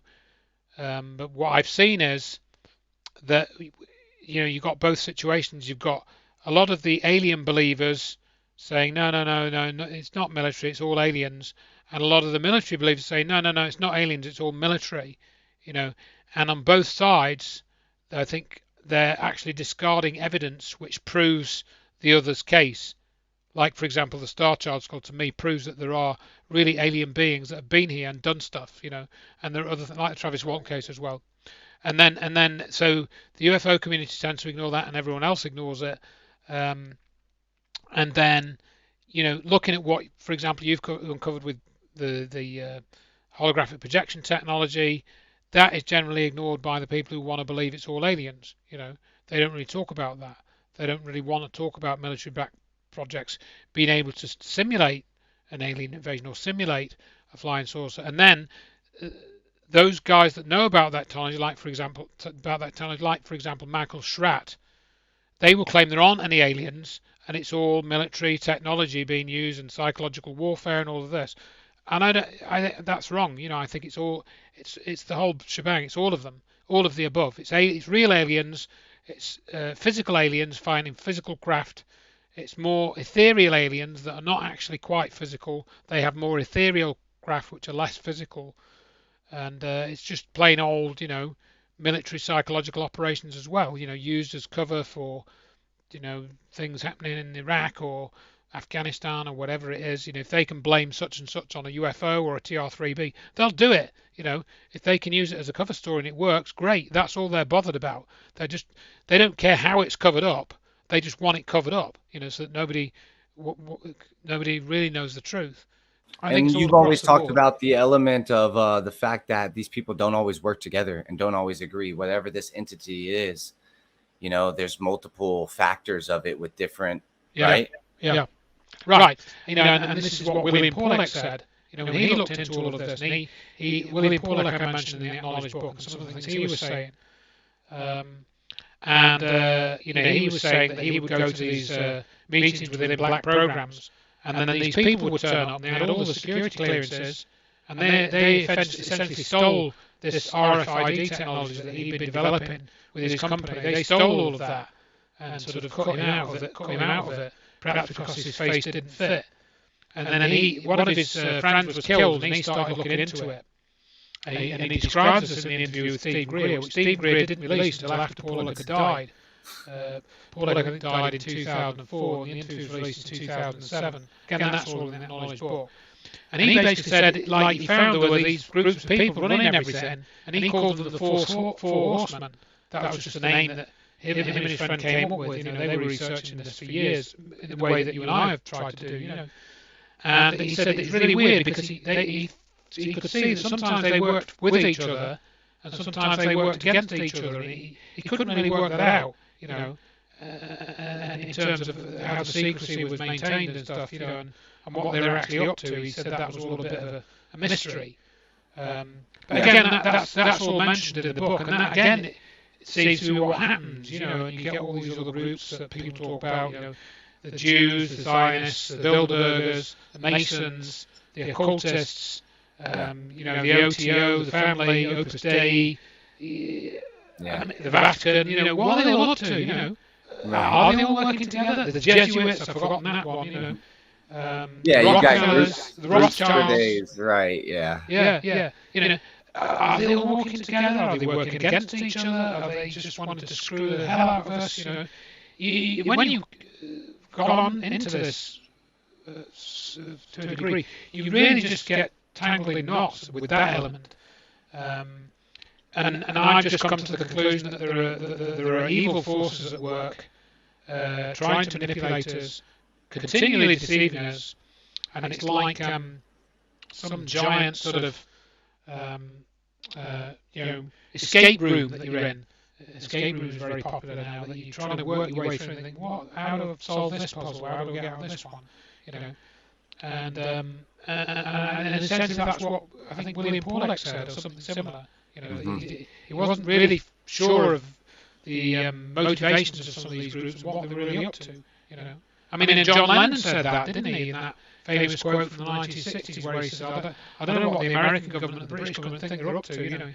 He says, I think they're all insane, and they're run, by insane people for insane purposes. He said he worked that out when he was a teenager. And, For me, I'm very it's a very tough thing because I've studied Lloyd Pye and the Star Child Soul, and I've come to a very similar conclusion as you, is that the evidence is there, and then of course I'm on the other side with, yes, there is classified technology. It's been covered up. It's been weaponized. Holographic, three-dimensional stealth technology, things like that absolutely exist. And in fact, it's part of the Directed Energy Professional Society, and all of those types of companies, they are heavily involved in that. And so really it could all be just one big weapons system that's space-based. But again, to say that that's all military, I agree with you. I think that there is a group and a camp that, but I'll also say that camp isn't as popular as the alien camp, especially in mainstream nowadays. And I think what I think you kind of helped me understand just now while talking to you is it's because they say that there are benign, I guess, like you said, or these good aliens who want to help us stop climate change, things like that, right? Right. And I think it's like we experience in our own lives, really, that we experience good people, kind people, helpful people, and we experience people who are evil, and it goes right across the board. People who would literally just shoot you in the head, if they felt like it, to those that just go meh and don't want to talk to you or whatever it is. It's right across the board. We've all experienced it. And I think it's probably like that with the aliens too. I don't think really they're any different. There's a whole gamut of their attitude. Yeah, you know, and just because like we've got a computer and advanced technology, like a mobile phone or whatever, or a car, doesn't make us into good people, does it? So if the alien has an anti-gravity craft, that can fly across the solar system in 10 minutes, does that make that alien a good alien, a good person? Well, not necessarily, you know. It doesn't, yeah, or evil, So I think that's we don't know the answer to that because we don't have well, I certainly haven't had open interaction with alien creatures. Some people claim that they have, um, and that again, I go into a little bit of that in the book, um, and why I'm sort of like Travis Walton's story, for example. I think that's true, and his story does stack up logically, and I think he did have interactions with um, positive aliens, good aliens basically, but others have.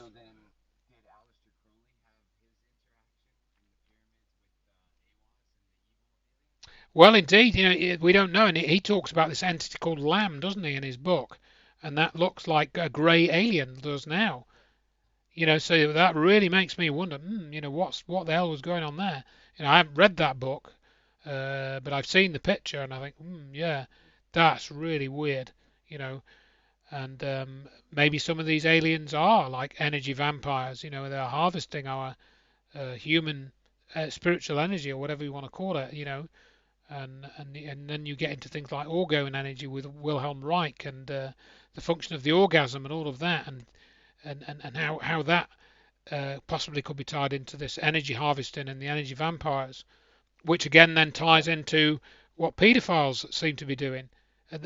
What they're doing is to do with energy harvesting from children, which is why they're targeted because children have a certain type of energy which adults don't have, and that's where the energy vampire concept I think is sort of it goes right through humans to aliens and demons of old and succubi and incubi and all of this.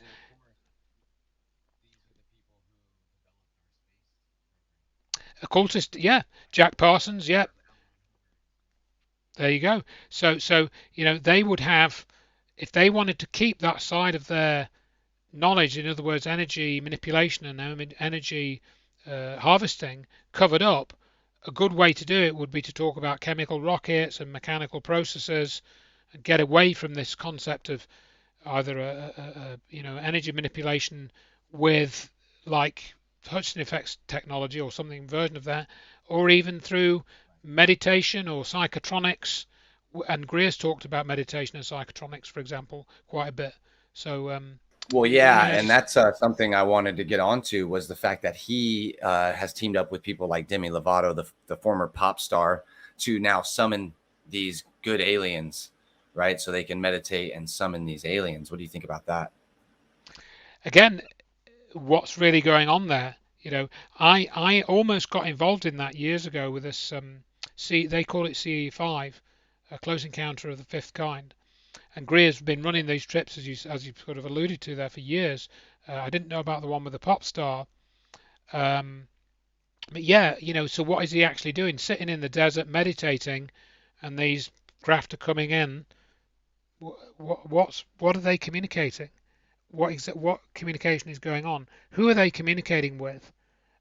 Do they say to Greer, well, oh hi, Mr. Greer, hi Dr. Greer, we're from Sirius B, and it's nice to meet you. And would you like a sample of material from planet such and such? None of that's gone on. And if you look at the stories, it's really not that clear what's being communicated when contact is claimed, other than peace and love and maybe forgiveness, um, which is very little different. Yeah, I mean, it's very little different to what the church communicates about how you should interact with others. So it's not kind of, yeah, it's maybe spiritual more than religious, but I mean, you can get those sorts of feelings from doing your own meditation. I've sort of got a bit more knowledge of things like Buddhism now and stuff, than I had a couple of years ago, and that there are many sort of parallels there and stuff. So I'm just a bit. I'm interested in it, but I can't quite say, oh yeah, it's definitely. I don't know Well, what the see, purpose of this communication is. I can't help but wonder if his purpose and all of that is is for Project Bluebeam. But then, Could like, you be. get into this question, like you said, of the fact that, well, what if aliens do exist and there is an invasion, right? But then, if you really think about, right, like the technology used on September 11th, or the example you gave of Independence Day, if we were to witness that as a public, as a collective public, it wouldn't really, there wouldn't be any question of rather the aliens are real or rather they're fake. I mean, they're dustifying buildings, Mm. and we're laying down our weapons. We are coming together. The New Age movement was right all along. For the ufologist, all that New Age stuff will come together. And I guess for the Christians, like you said, the same sort of thing might happen, or maybe they'll look at it as the end times and demons or something. And so I think it all helps it. And I can't help but wonder if that's why it is so popular in the media right now. Yeah, it could be. And I mean, one of the things you've made me think of, or reminded me of while you're saying that, is I'm actually currently sort of a third of the way through a book about consciousness, and within that, I'm talking about the remote viewing program. I've got a whole chapter on that, maybe a bit longer, that involved like Albert Stubblebine and John Alexander and Joe McMoneagle and Paul Smith, Pat Price. It's really interesting reading up on that stuff, because quite closely aligned, or in time with that, is the work of Jim Channon and the First Earth Battalion. And if you go and look up the First Earth Battalion manual, if you can imagine a kind of um, sort of cross fertilization between New Age concepts and military strategy, that's embodied in Jim Channon's First Earth Battalion document. If you haven't seen that, I read this a few months back now, and it's not, it take like 10 minutes to read it, because it's just like a comic book actually, and it's really weird. And you read it, and I'm thinking, oh, ooh, those are my reactions, because it looks like it's like an enlightened form of military, but then it's like, no, it's not, and it's like almost a subversion of New Age concepts into a military kind of domain. It's really, I found it really uncomfortable, you know. Um, I think he wrote it in the 1980s or 70s.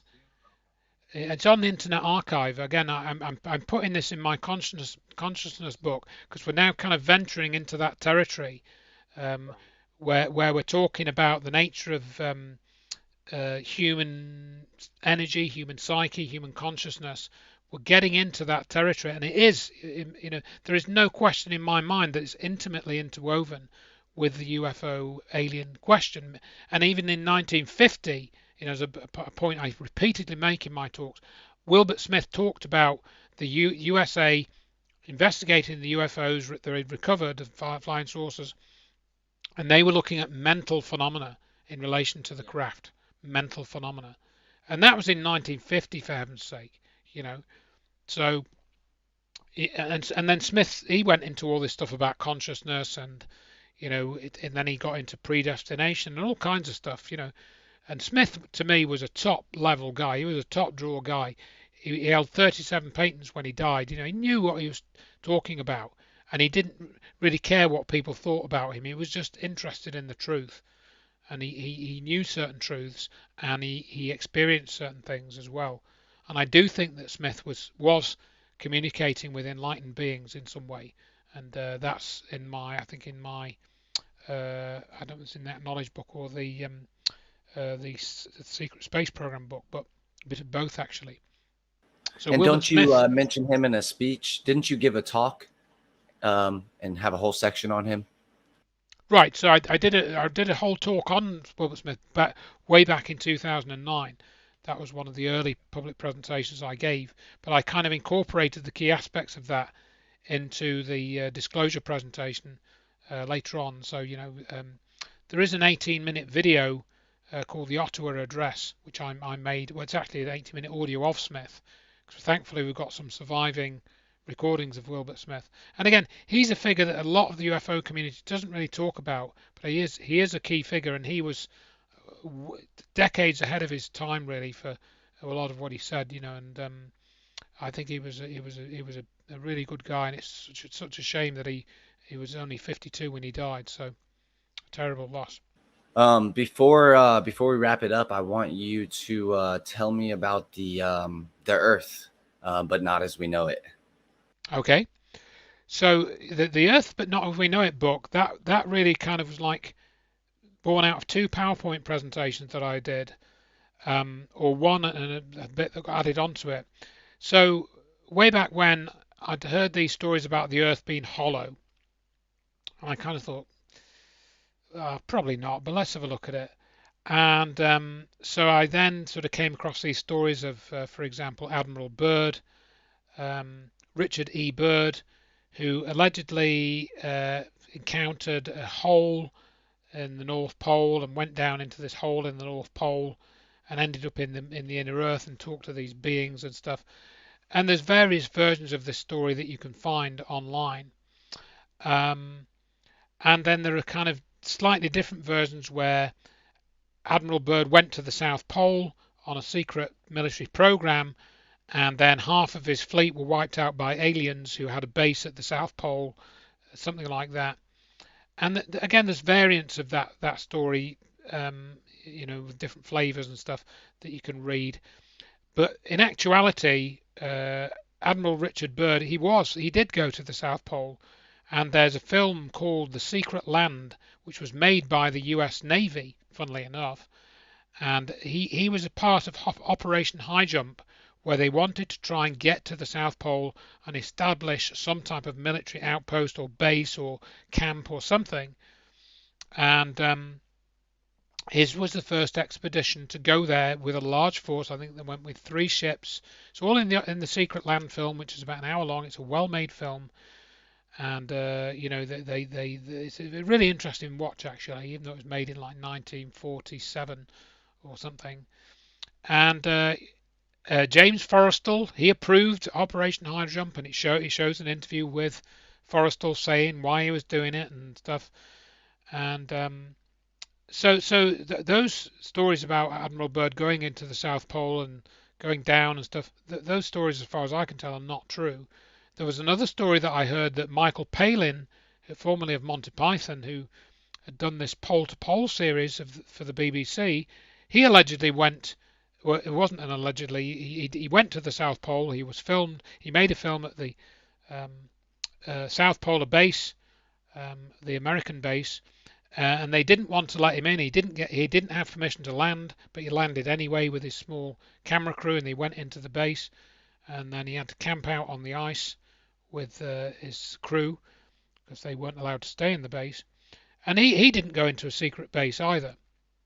So I put all that in the book, and I looked in. Yeah. That's on the documentary Pole to Pole and the Operation High Jump films.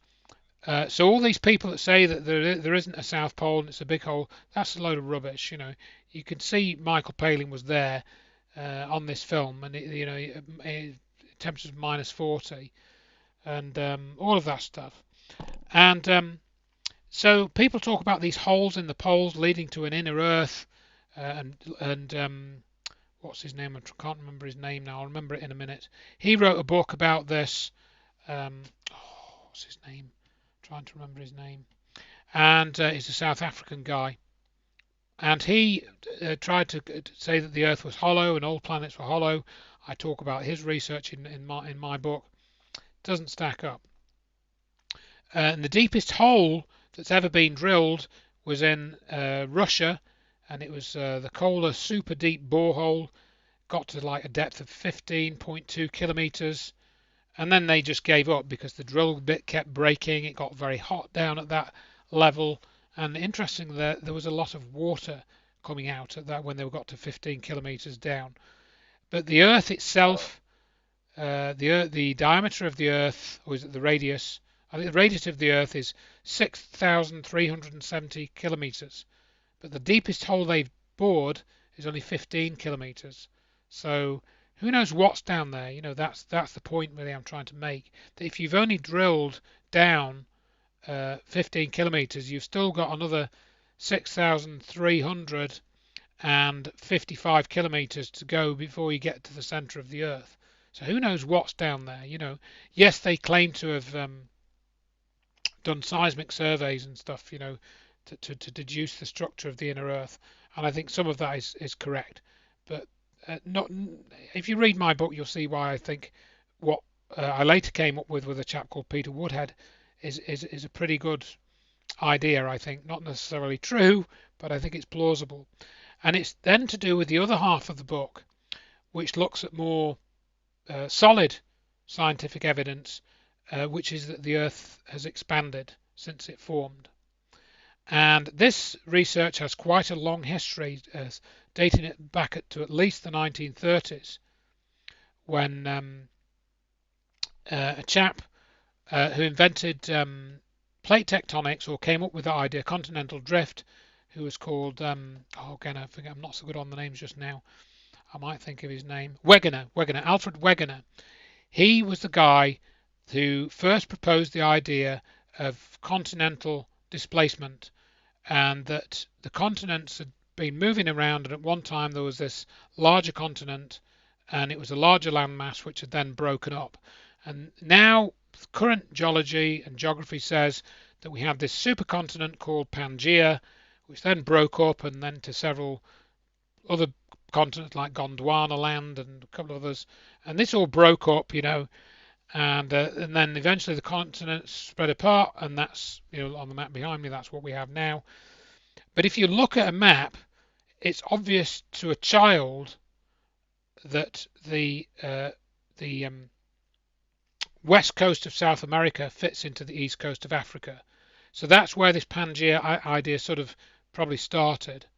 What's less obvious is, and particularly because of the way the map is drawn, is that the continents also fit together on the Pacific gap as well. They also fit together on the Pacific gap, and that's been shown by people like Sam Warren Carey, by Wegener himself, by Klaus Vogel. They've all shown that if you take the ocean floor away, which the oldest ocean floor, which was aged in a survey in the 1960s, and since then is 180 million years. So the oldest ocean floor that can be found anywhere is 180 million years old, right?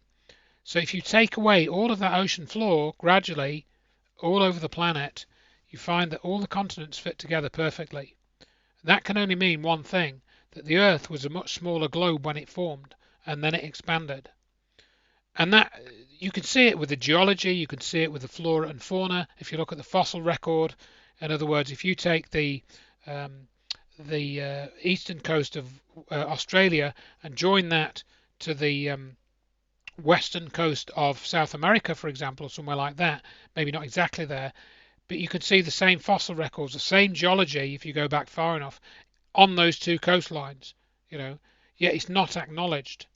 So this has all been put together very comprehensively by a chap called James Maxlow, an Australian geologist, and he's got a book called Terra Non Firma. He's got several books actually, and he basically was the protege of Sam Warren Carey, who proved essentially that the Earth was a smaller globe with the research that he did, and there are others as well. Okay.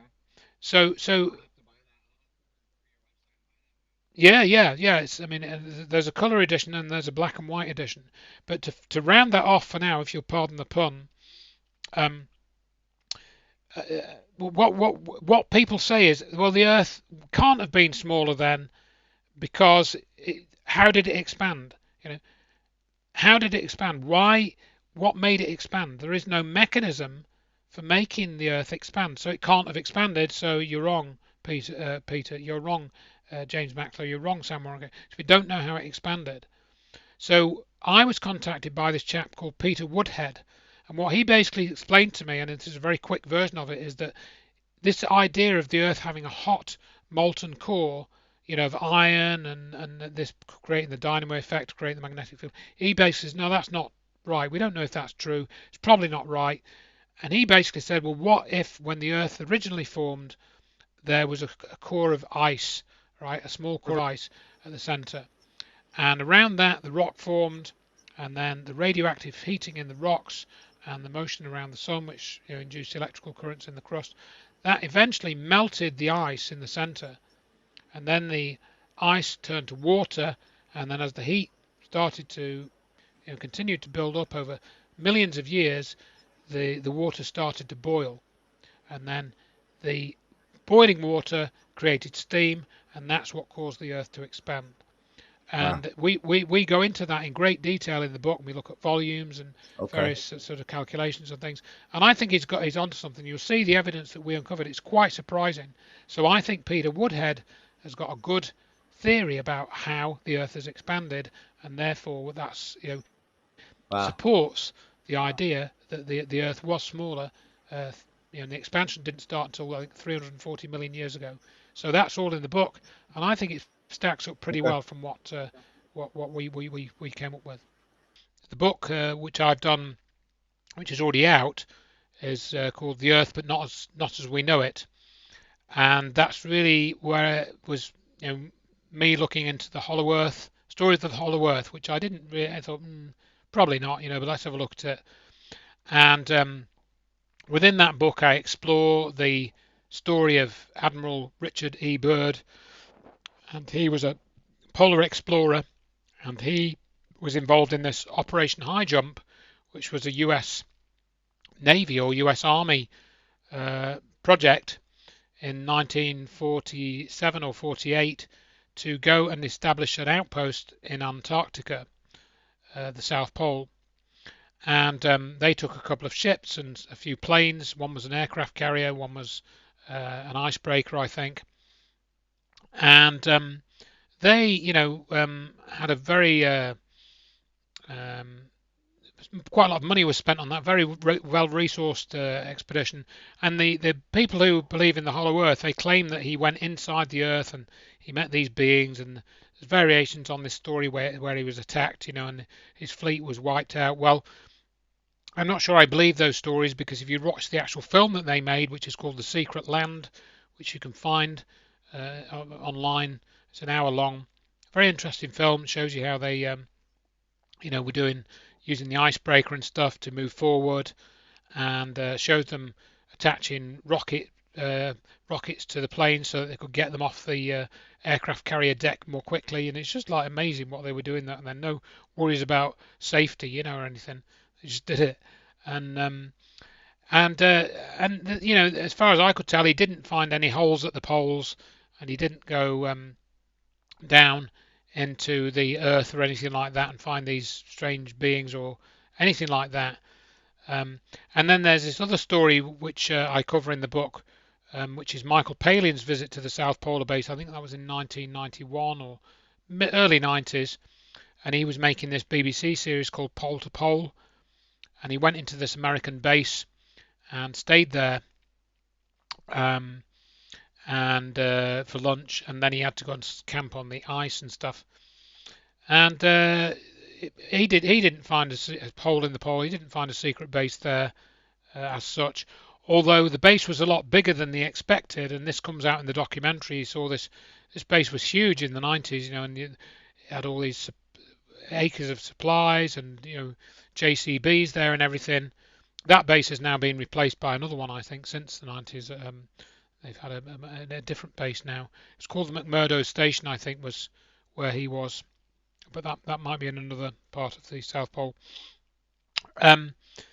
So I look at those stories, and I look at various other stories about how people have gone into the inner Earth, and I look at the Kola super deep borehole, which is the deepest hole drilled anywhere on the planet, and it's I think 15.2 kilometers deep. It was drilled on the Russian-Finnish border, and they had to eventually stop drilling because it got too hot. The drill bit they were using kept breaking, and there was a lot of water coming out as well, which is kind of interesting. And there's various stories related to that as well that I mentioned in the book.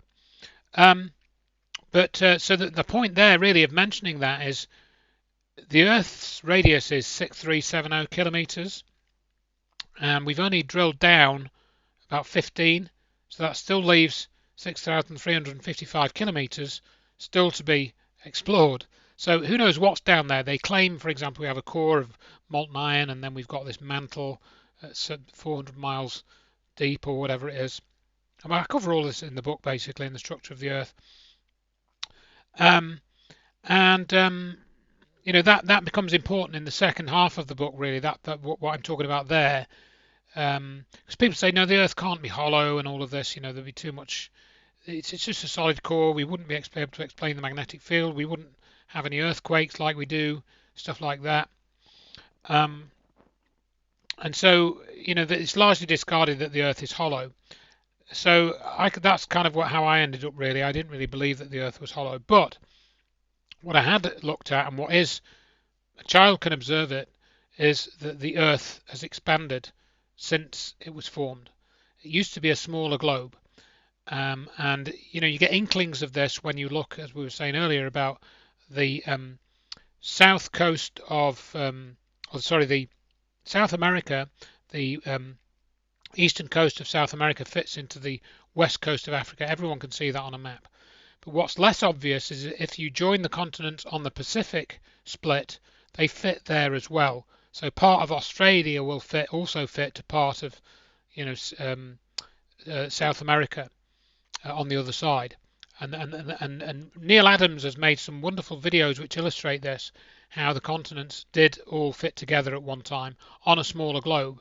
Now the standard view is what's called continental drift or continental displacement, which was first discussed as a possibility by Alfred Wegener in 1933. And he originally called it continental displacement. People said, no, you can't have these continents floating around and breaking apart. They've always been like this. There's never been any change to the shape of the continent since the Earth formed, so just go away. But eventually this idea of continental displacement was accepted after they changed it to be continental drift.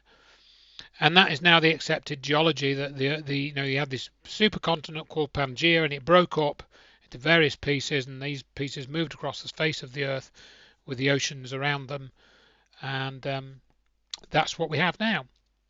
But as Neil Adams and others, and particularly James Maxlow, Sam Warren-Carey, Klaus Vogel have observed, all the continents fit together on a smaller globe, right? And the mainstream geologists say no, that can't be right, because we know the Earth. We don't have an explanation for the way that the Earth expanded. How did it go from being a small globe to a large one? There's no mechanism that we know that could cause that, so it didn't happen. So you're wrong, and the evidence that you have suggested is irrelevant, so go away. That's basically the standard view of things. But clearly it's not so simple, because anyone can see that the continents fit together on a smaller globe, and this is what Sam Warren-Carey essentially proved. I think in the 1960s and 70s he was working on it. James Maxlow's book goes into even greater detail. You can find James Maxlow's book Beyond Terra Non Firma, and then he's got another book called Beyond Plate Tectonics. And to me it proves the geology matches, the magnetic North Pole, the movement of that is explained. Everything fits. The Earth was smaller, it's a fact. The Earth was smaller when it formed, and the expansion started about 380 million years ago. And so therefore we have to explain the mechanism, and that's where I came into this a bit more after someone contacted me called Peter Woodhead, and he'd come up with a mechanism for the way that the Earth could expand without employing any exotic physics or new processes like the ones that James Maxlow was talking about matter forming inside the Earth and then gradually expanding out and cooling and stuff.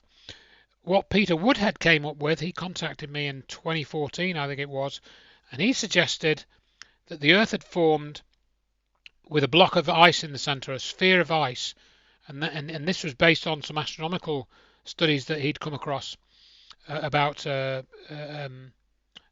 another star, a snow line around another star. That's all in the book.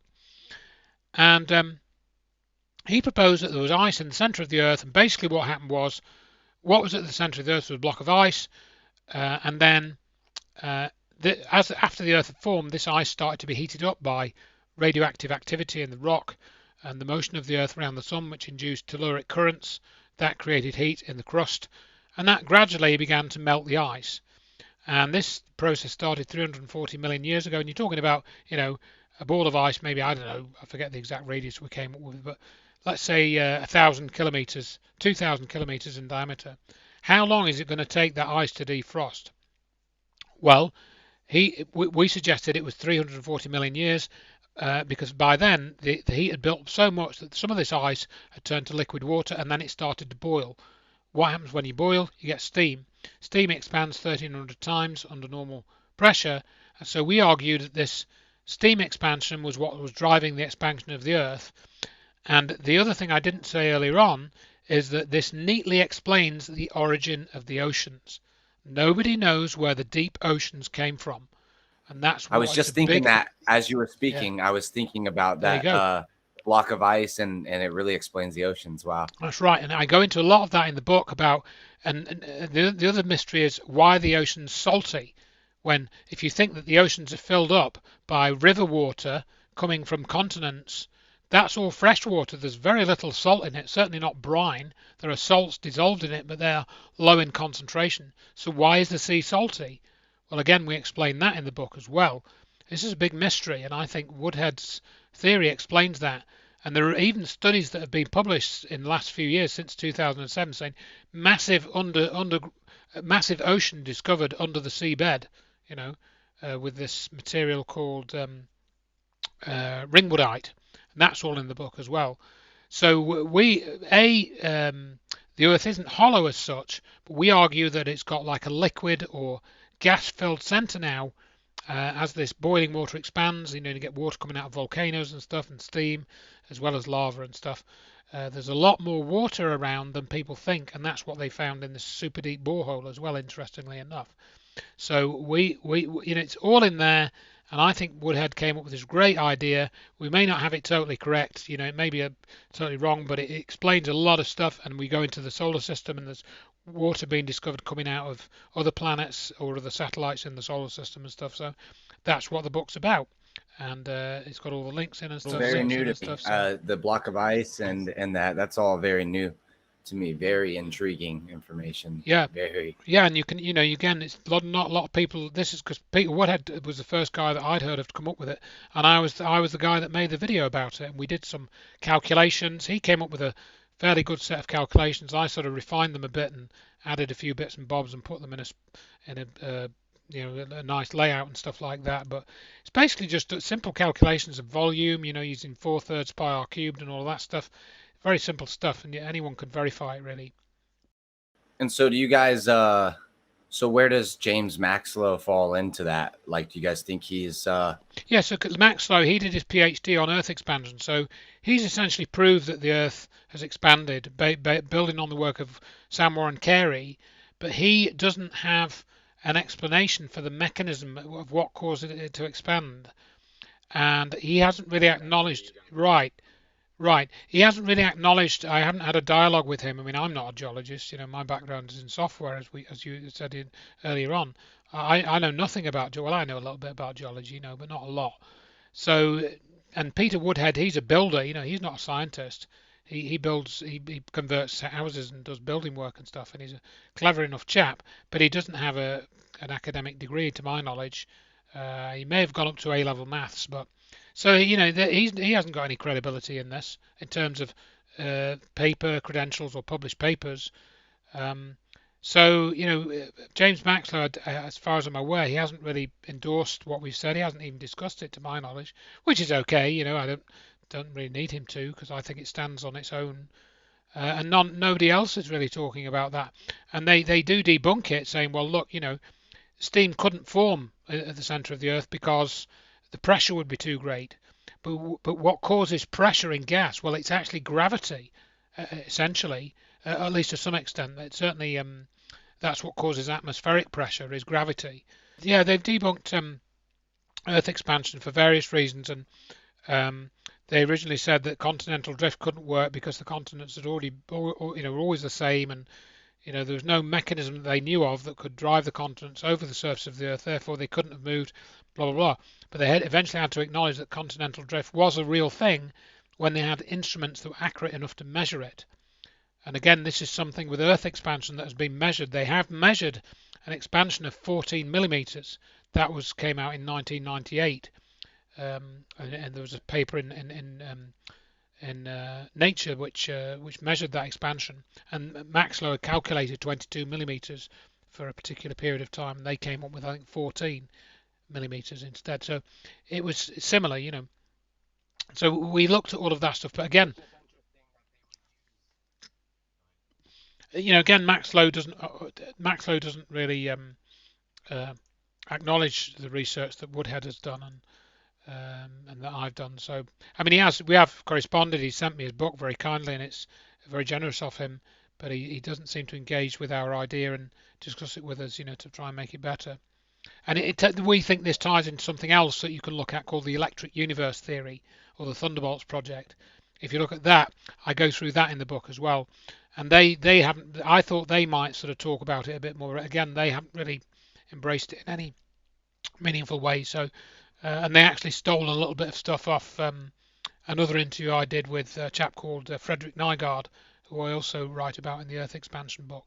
These electric universe guys, Wallace Thornhill actually started saying something very similar to what Frederick Nygaard had said to me in an interview that we did about expanding planets and stuff, and it was all a bit weird, but that's another story.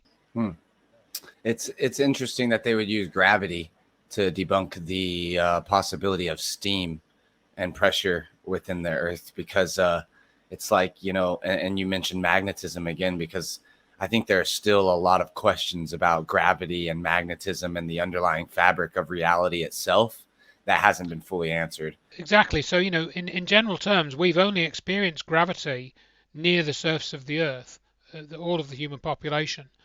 So nobody can really be sure. If you were to go, 2,000 kilometers below the surface of the Earth, which is way, way deeper than anybody's been in any coal mine or anything like that, we don't know how gravity would behave down there. And again, we've got questions. We raise questions in the book about the early moon probes, that were sent, the unmanned ones, that is. Several of them started crashing and stuff, So it seemed like what they were doing in terms of calculating the force of gravity at a distance away from the Earth may not have been quite correct, and that they may have had to add in some fudge factor into their calculations. So I do believe they have landed unmanned probes on the moon, and some of the pictures that have come back are real, and they've got orbiters going around, and they've taken real pictures. But of course, there's only a very small number of people that are involved in doing the calculations for those probes, and we know that a few of the early ones crashed. And the Russian ones did as well. So what's to say that when they did these calculations, there weren't like 20% out, and they had to add in a fudge factor of 20% to get these things to actually go into the correct orbit, which means that gravity maybe isn't fully working the way they expect, because, as you say, the magnetic field plays a bigger role than they would acknowledge publicly, because that might let people in on the energy issue again. So, we wondered about that, and I sort of raised certain questions in the Earth book about that. So there is a little bit of crossover, to the secret space program book. Not much, but there's an element there, So yeah, maybe there is.